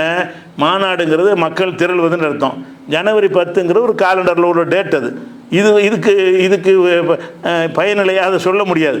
ஆனால் என்ன செய்வோம், மாநாடு ஜனவரி 10ன்னா ஜனவரி 10 தேதியில் மாநாடு நடக்கும் அப்படின்றான தவிர அந்த மாநாடு ஜனவரின்னு சொல்வதில் ஜனவரியில் அந்த இல்ங்கிறத விட்டுன்னு சொல்லுவாங்க. இது எல்லா மொழியிலும் இருக்குது. அந்த மாதிரி எல்லாம் என்ன செய்யறான்னு கேட்டால், அல் ஹஜ்ஜு ஃபி அஷ்ஹுரின் சொல்லாமல் அந்த ஃபீங்கிறத நீக்கிட்டு மாத ஹஜ்ஜி என்பது சில மாதங்களில் செய்யலாம் அப்படின்னு சொல்லாமல் ஹஜ்ஜி என்பது சில மாதங்களாகும் அப்படின்றான்ல. இது என்ன இப்படி வரக்கூடாது, கிராமர் படி சரியா இல்லைன்னு உங்களுக்கு தோணுச்சுன்னு சொன்னால் இப்படி தானே உலகம் மூலம் பேசிகிட்டு இருக்காங்க. இது எல்லாரும் ஒத்துக்கிட்ட ஒரு விஷயம். எல்லா மொழிகள்லையும் இந்த மாதிரி இலக்கிய தன்மை இருக்கிறது. அந்த மக்கள்கிட்ட இருந்தது. அந்த மக்கள் புரிந்து கொள்வதற்கு தானே இந்த பாஷை. இதை சொன்னால் விளங்கிடுவான். ஹஜ்ஜுனா சில மாதங்கள்னா சில மாதங்களில் செய்ய வேண்டிய காரியம், அதைத்தான் இப்படி ஷார்ட்டாக சொல்கிறாங்கன்னு விளங்கிடுவான். அதில் ஒரு குழப்பம் கிடையாது. இப்படி உள்ள விஷயம் இருக்குது. அதே மாதிரி மூசா நபி காலத்தில் நடந்த ஒரு சம்பவம் என்னன்னு கேட்டால், அவங்க மூசா ஏற்கனவே சொல்லியிருக்கோம் அந்த சம்பவத்தை. மூசா நபி அவர்களை அல்லாஹ் தௌராத் வேதம் கொடுப்பதற்காக வேண்டி தூர் சீனா மலைக்கு வர சொல்லிட்டான். நான் ஒரு 40-30 நாளைக்கு முதல்ல அவர் நோன்பு வைக்க சொன்னான், தவம் இருக்க சொன்னான். அப்புறம் ஒரு 10 நாள் அதிகமாக்கி 40 நாள் ஆக்கி அந்த தவம் முடிஞ்சதுக்கு பிறகு அல்லாஹ் என்ன செய்யறான், தௌராத்தை எழுதி கொடுத்தான்லாம் சொன்னோம்ல, தௌராத் வேதத்தை அவர் கொடுத்து அனுப்புகிறான். அந்த தௌராத் வேதத்தை வாங்குறதுக்காக மூசா நபி போகும் பொழுது இங்கே உள்ள பாலஸ்தீன் ஜெருசலமில் இருந்த இஸ்ரேல் மக்களுக்கு ஹாரூன் நபியை தலைவராக்கிட்டு போகிறார். நான் தூர் சீனா மலைக்கு போகிறேன், அல்லாவிடத்தில் தவம் இருந்து வேதத்தை வாங்கி வருவதற்காக நான் போகிறேன். நீ இந்த மக்களை அவர் ஒரு நபி தானே, அவர் சாதாரண ஆள் கிடையாது. ஹாரூன்கிறவர் ஒரு நபி. 2 பேரை ஒரு சமுதாயத்துக்கு இல்லை நபி ஆக்கியிருந்தான். என்னடா இவருக்கு பேச்சு தெளிவு வராது, மூசா நபிக்கு விஷயம் இருக்கும், இந்த நாக்கு குளரும். அதுக்காக வேண்டி அவரை கொஞ்சம் எனக்கு துணையாக்குன்னு அவர் கேட்பார். என்னை விட நல்லா பேசுவார் அப்படின்னா ஹாரூனை எல்லாம் நபி ஆக்கியிருப்பான். அந்த ஹாரூனை கொண்டாந்து நிப்பாட்டி போட்டு அவர் போயிடுவார். போன அந்த இடைப்பட்ட காலத்தில் என்ன செய்வாங்கன்னு கேட்டால் ஒரு காளை ஒருத்தன் சாமரின்னு ஒருத்தன் இருந்து தங்கத்தில் சிலை மாதிரி செஞ்சு காளை மாடு மாதிரி செஞ்சு இதுதான் கடவுள், இதுதான் மூசாவுடைய கடவுள், அவர் வேற எங்கேயும் போயிட்டார், தப்பாக போயிட்டார் அப்படின்னு சொல்லிவிட்டு காளை மாட்டை பேசிக் இல்லாமல் வளர்ந்துருக்காங்க பாருங்க. காளை மாட்டை பிடிச்சி கடவுள்னு நம்புகிறாங்க பாருங்களேன். அவங்க எந்த ஒரு புரிதலும் இல்லாமல் காளை மாடுங்கிறது தூக்கி போட்டு உடஞ்சா பறிச்சிடலாம், கொளுத்துனா கொளுத்தி போடலாம், இதை போய் கடவுள்னு சொல்கிறமேன்னு ஒரு புரிதல் இல்லாமல் அவங்க கடவுள்னு சொல்லிட்டாங்க. ஹாரூன் நபி எவ்வளோ சொல்லி பார்க்குறாரு, அதை கேட்கவே இல்லை. அது கேட்காம என்ன செஞ்சாங்க, வழிகட்டு போயிட்டாங்க. இது ஒரு இந்த சம்பவம் எல்லாரும் தெரிஞ்ச விஷயந்தான். இதை பற்றி எல்லாம் சொல்லும்போது எப்படி சொல்கிறாங்கன்னு கேட்டால், ஒய்தாகுதுனா மீசாக்கும், உங்கள்கிட்ட வந்து உடன்படிக்கை எடுத்தோம், ஒரு ரஃபானா ஃபோக்கோக்கும் தூர, உங்களுக்கு மேலே தூர் மலையை உயர்த்தினோம், புது மாத்தை நாக்குமி கூவத்தின், வலிமையாக நாம் கொடுத்ததை பிடித்து கொள்ளுங்கள், வஸ்மவும் செவிமடுங்கள் என்று சொன்னோம். கால அவங்களாம் சொன்னாங்க, சமீனா வசைனா, நாங்கள் வந்து செவியிட்டோம், ஆனால் வந்து நாங்கள் மீறுவோம் அப்படின்றாங்க. சொல்லிவிட்டோன்னே அதை பற்றி அல்லாஹ் சொல்லி காட்டுகிறான். ஓ உஷரிபு ஃபி குலூபிஹிம் அல் இஜ்ல, அவங்களுடைய உள்ளத்தில் வந்து காளை மாடு புகட்டப்பட்டது அப்படிங்கிறான். காளை மாடுங்கிறது என்ன, சர்பத்தா? காளை மாடு வந்து புகட்டக்கூடிய ஒரு பானமா? அது காளை மாடுங்கிறது ஒரு திங்கிறன்னு சொல்லலாம், காளை மாடை திண்டாங்கன்னா சொல்லலாம். அது அல்ல என்ன செய்கிறான்னு கேட்டால், அவங்க உள்ளத்தில் காளை மாடு வந்து புகட்டப்பட்டது. காளை மாடுங்கிற சர்பத்து புகட்டுறதுன்னு வார்த்தை போகிறான்ல, என்ன செய்கிறான், காளை மாடு வந்து அது புகட்டுவதற்குரியதா திங்கிறதுக்குள்ளதா? திங்கிறதுக்கு உள்ளது. புகட்டுவதுன்னா லிக்விடாக இருக்கணும். லிக்விடாக இருந்தால் தான் ஷர்பத்து, டீ, காப்பி, தண்ணி, சுடு தண்ணி இதைத்தான் நம்ம வந்து குடிக்கிறதுன்னு சொல்லுவோம். சோறு கறியெல்லாம் குடிக்கிறதுன்னு சொல்ல மாட்டோம், அது சாப்பிட்றதுன்னு சொல்லுவோம், இதை குடிக்கிறேன்னு சொல்லுவோம். அல்லாஹ் என்ன செய்கிறான்னு கேட்டால், அந்த காளை மாட்டை சொல்லும் பொழுது அந்த காளை மாடு அவர்களுக்கு புகட்டப்பட்டது. புகட்டுவதுன்னா தண்ணிக்கு உள்ள வார்த்தை. புகட்டப்பட்டது, சாப்பிட கொடுக்கப்பட்டதுன்னு சொல்லலை. காளை மாடு வந்து புகட்டப்பட்ட, அது எங்கே புகட்டப்பட்டுச்சான்? ஃபி குலூபிஹிம், அவங்க உள்ளத்தில் காளை மாடை ஊற்றியாச்சு. காளை மாடையை ஊற்றிட்டான். காளை மாட்டின் மீது உள்ள பக்தி, காளை மாடை கடவுளாக்கணுங்கிற அந்த சிந்தனையை எல்லாம் உள்ளத்தில் ஊட்டிட்டான். அவங்க உள்ளத்தில் வந்து இந்த காளை கன்றை நம்ம வணங்கணும் அப்படின்ற ஒரு சிந்தனை எல்லாம் போட்டிருக்கிறான்ல, அதுதான் இல்லை என்ன செய்கிறான்னு கேட்டால், காளை மாட்டை கடவுளாக்குதல் என்ற கருத்து அவங்க உள்ளத்தில் விதைக்கப்பட்டது. இதுதான் அதுக்கு கருத்து. நேரடி அர்த்தத்தை விட்டு பார்த்தீங்கன்னு சொன்னால் இதுக்கு கருத்து என்னன்னு கேட்டால், அன்றைக்கு இருந்த அந்த மக்களுக்கு வந்து காளை மாட்டை நம்ம தெய்வமாக வணங்கலாம் என்ற சிந்தனை அவங்க உள்ளத்தில் ஊட்டப்பட்டது. அதனால் என்ன செய்கிறாங்க, எதையும் சிந்திக்க மாட்டேங்கிறாங்க. எவ்வளவுதான் ஹாரூன் நபி சொன்னால் கூட அதெல்லாம் போயான்ட்டாங்க. இதுதான் கடவுளுங்கிறாங்க. மூசா தப்பி போயிட்டார், அவரே வந்தால் கூட இதுதான் வழிபடுவாருங்கிறாங்க. அப்போ இந்த அளவுக்கு முத்தி போட என்ன அர்த்தம்? காளை மாட்டு சிற்பத்தின் மீது உள்ள ஒரு பக்தி அவங்களுக்கு உள்ளத்தில் ஊட்டப்பட்டது. பக்தி ஊட்டப்பட்டது தான் நல்லா சொல்கிறானே தவிர காளை மாடு ஊட்டப்படலை. அப்போ காளை மாடுங்கிறது வேற இடத்துல பயன்படுத்தப்படுது. காளை மாடுங்கிறது காளை மாட்டின் மீது உள்ள பற்று, காளை மாட்டின் மீது உள்ள பக்தி. அது பக்தியை தாங்க சொல்கிறாங்க, காளை மாடு கிடையாது.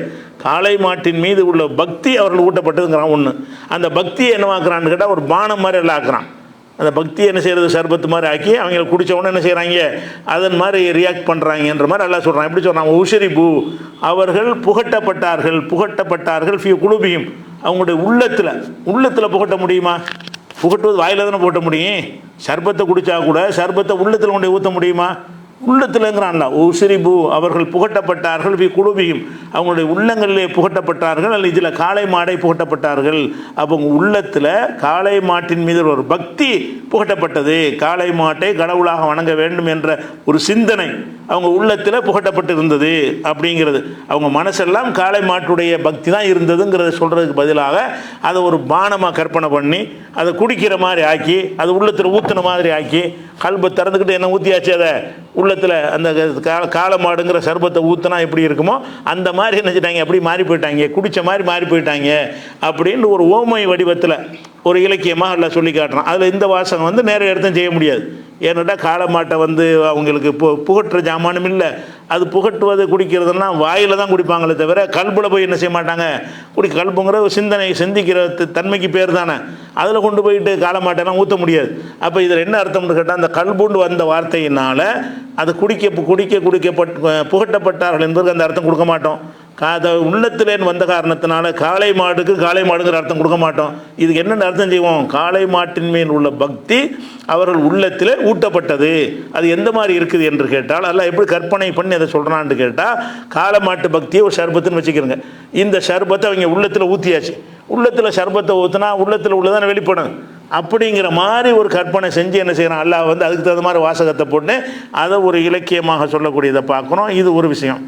அதே மாதிரி வந்து 2வது சூறாவில் 138வது வசனம், இதில் ஒரு அற்புதமான ஒரு இலக்கியம் இருக்குது. என்ன இலக்கியம் இருக்குதுன்னு கேட்டால், நபிசல்லா சங்காலத்தில் இருக்குது, இப்போவும் இருக்குதுன்னு நினைக்கிறேன். நபிசல்லா சங்காலத்தில் வந்து நஸ்ரானிகள் கிறிஸ்தவ சமுதாயத்தவர்கள் அந்த பக்கம் இருந்தாங்க. கொஞ்சம் பேர் யூதர்கள் நிறைய இருந்தாங்க, கிறிஸ்தவர்கள் குறைவாக மதீனாவில் இருந்தாங்க.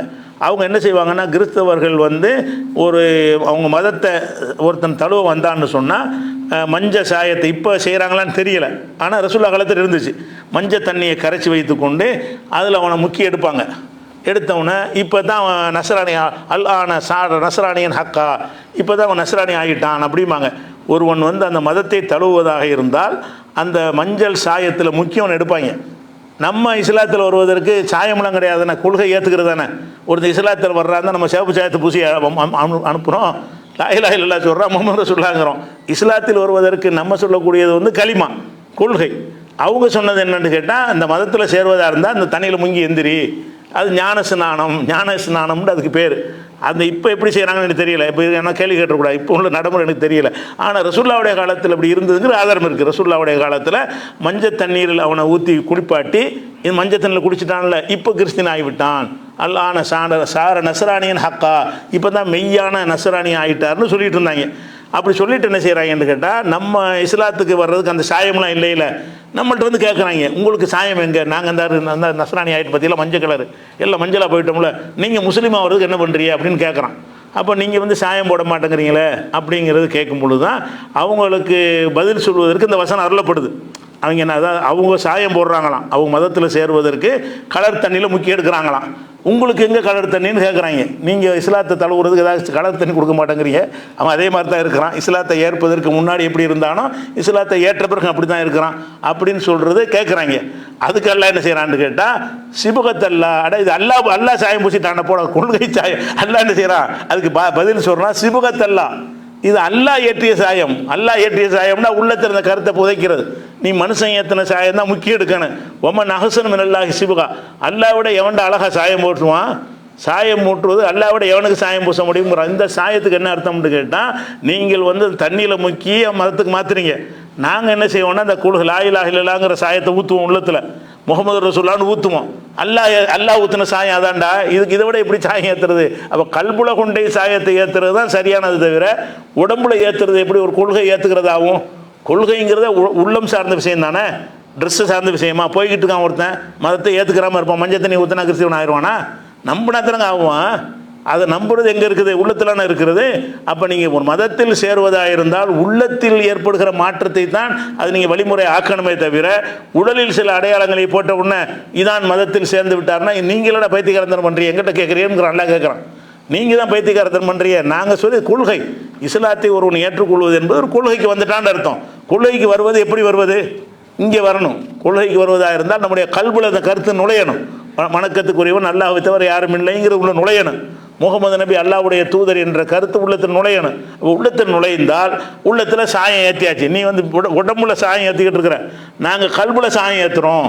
இஸ்லாமுங்கிற மார்க்கத்தை எங்கே ஏற்றுறோம்? அந்த கலர் சாயத்தை உள்ளத்தில் ஏற்றிட்டோம்னு சொன்னால் அவன் கல் மண்ணு எதையும் மறைவே செய்ய சாகுற வரைக்கும், நம்ம லைலா இல்லை சொன்னமே மாறுது அன்னைக்கு வரைக்கும் உள்ளத்தில் இந்த சாயம் இருந்துக்கிட்டே இருக்குது. அந்த சாயம் இருக்கிற காரணத்தினால தான் கல்லாக பார்க்குறோம், மண்ணாக பார்க்குறோம், மரத்தை மரமாக பார்க்குறோம், சூரியனாக பார்க்குறோம். எதையும் கடவுளை பார்க்க மாட்டோம்ல. அப்போ கடவுளை பார்க்காம இருக்கிறதுக்கு காரணம் என்ன? நாங்கள் எங்களுக்கு அல்லாஹ் போட்ட சாயம் தான். அல்லாஹ் போட்டது ஓன் சாயம் வந்து ஒரு சலவைக்கு போயிடும். நீ சாயம் ஏற்றினா செய்ய ஒரு துவச்சின்னா சாயம் போயிடும், அவ்வளோதான். இங்கே எங்கே சாயம் போகாது. கல்புல ஏற்றின சாயம் வந்து பர்மனெண்ட்டாக இருக்கும். அப்படிங்கிறதுக்கு அல்லாஹ் என்ன செய்கிறான்னா, சிபுகத்தல்லா, இஸ்லாத்தில் ஒருத்தன் வருவதற்கு அல்லாஹ் ஏற்றக்கூடிய சாயம். ஒமன் அஹ்சனு மினல்லாஹி சிபுகா, அல்லாஹை விட அழகிய சாயம் ஏற்றுவது யாருன்னு சாயங்கிற 2 இடத்துல அல்லாஹ் போடுறான். உண்மையில் சாயமாக இருக்குது. கல்பை திறந்து அறுத்து உள்ள கலரையாக ஊற்றினான்ல, ஒரு கலரையும் ஊற்றவே இல்லை. அந்த கருத்தை விதைக்கிறத வந்து சாயம்ங்கிறான்ல. சாயம் எப்படி மேலே பட்டால் கொஞ்சம் நேரத்துக்கு நிற்குமோ அந்த மாதிரி வச்சு நீ சொல்கிற. நான் போடுற சாயம் வந்து நிலைச்சி நிற்கும். அதனால் என்னை விட யார் அழகாக சாயம் பூசுறன்னு நல்லா கேட்குறான். அப்போ இந்த சாயம் பூசுதல்ங்கிற அந்த சொல்லை வந்து அது அவங்க என்னமோ கரெக்டான வழியில் இருக்கிற மாதிரி, நம்மள்ட்ட அந்த சாயம் பூசுறது இல்லாத மாதிரி நம்மள்ட்ட கேள்வியாக கேட்குறாங்க. உங்களுக்கு எங்கே சாயம்ங்கிறாங்க. அதுக்கு என்ன செய்யறான்? எங்களுக்கு ஏன்டா சாயம், எங்கள் உள்ளத்தில் சாயம் பூசியாச்சு நல்லா என்ன செய்யறான்? அதுக்கு பதில் சொன்னது 2வது சூறாவில் 138 வசனத்தில் இருக்கிறது. அப்போ இந்த மாதிரியான ஒரு இலக்கிய விஷயமும் இருக்குது. அதே மாதிரி வந்து இன்னொரு விஷயம் என்னென்னு கேட்டால், இப்போ ஒரு உலகத்தில் துன்பங்கள் இன்பங்கள் மாறி மாறி வருது. அதே மாதிரி வந்து இந்த உகது போர்க்களத்தில் முஸ்லீம்களுக்கு கடுமையான தோல்வி ஏற்பட்டுச்சு. ஆரம்பத்தில் கடும் தோல்வி ஏற்பட்டு பிறகு இறுதி வெற்றி வந்துச்சுன்னு வைங்களேன். நிறைய பேர் 70 சஹாபாக்கள் வரைக்கும் கொல்லப்பட்டாங்க. கடுமையான சோதனையான ஒரு போராக உகது போர் இருந்துச்சு. அப்போ சஹாபாக்கெல்லாம் பெரிய கவலை, நம்ம சரியான மார்க்கத்தில் இருக்கிறோம், நம்மளில் ஒரு 70 பேர் பறி கொடுத்துட்டோமே, நிறைய துன்பத்துக்கு ஆளாயிட்டோமே, ரசூலுல்லாவுக்கு உடைச்சி விட்டாங்க, மூஞ்செல்லாம் உடைச்சி பல்லாம் உடைஞ்சி மூத்தா போயிட்டாங்கன்னு சொல்கிற அளவுக்கு மூர்ச்சியாகி விழுந்துட்டாங்களே.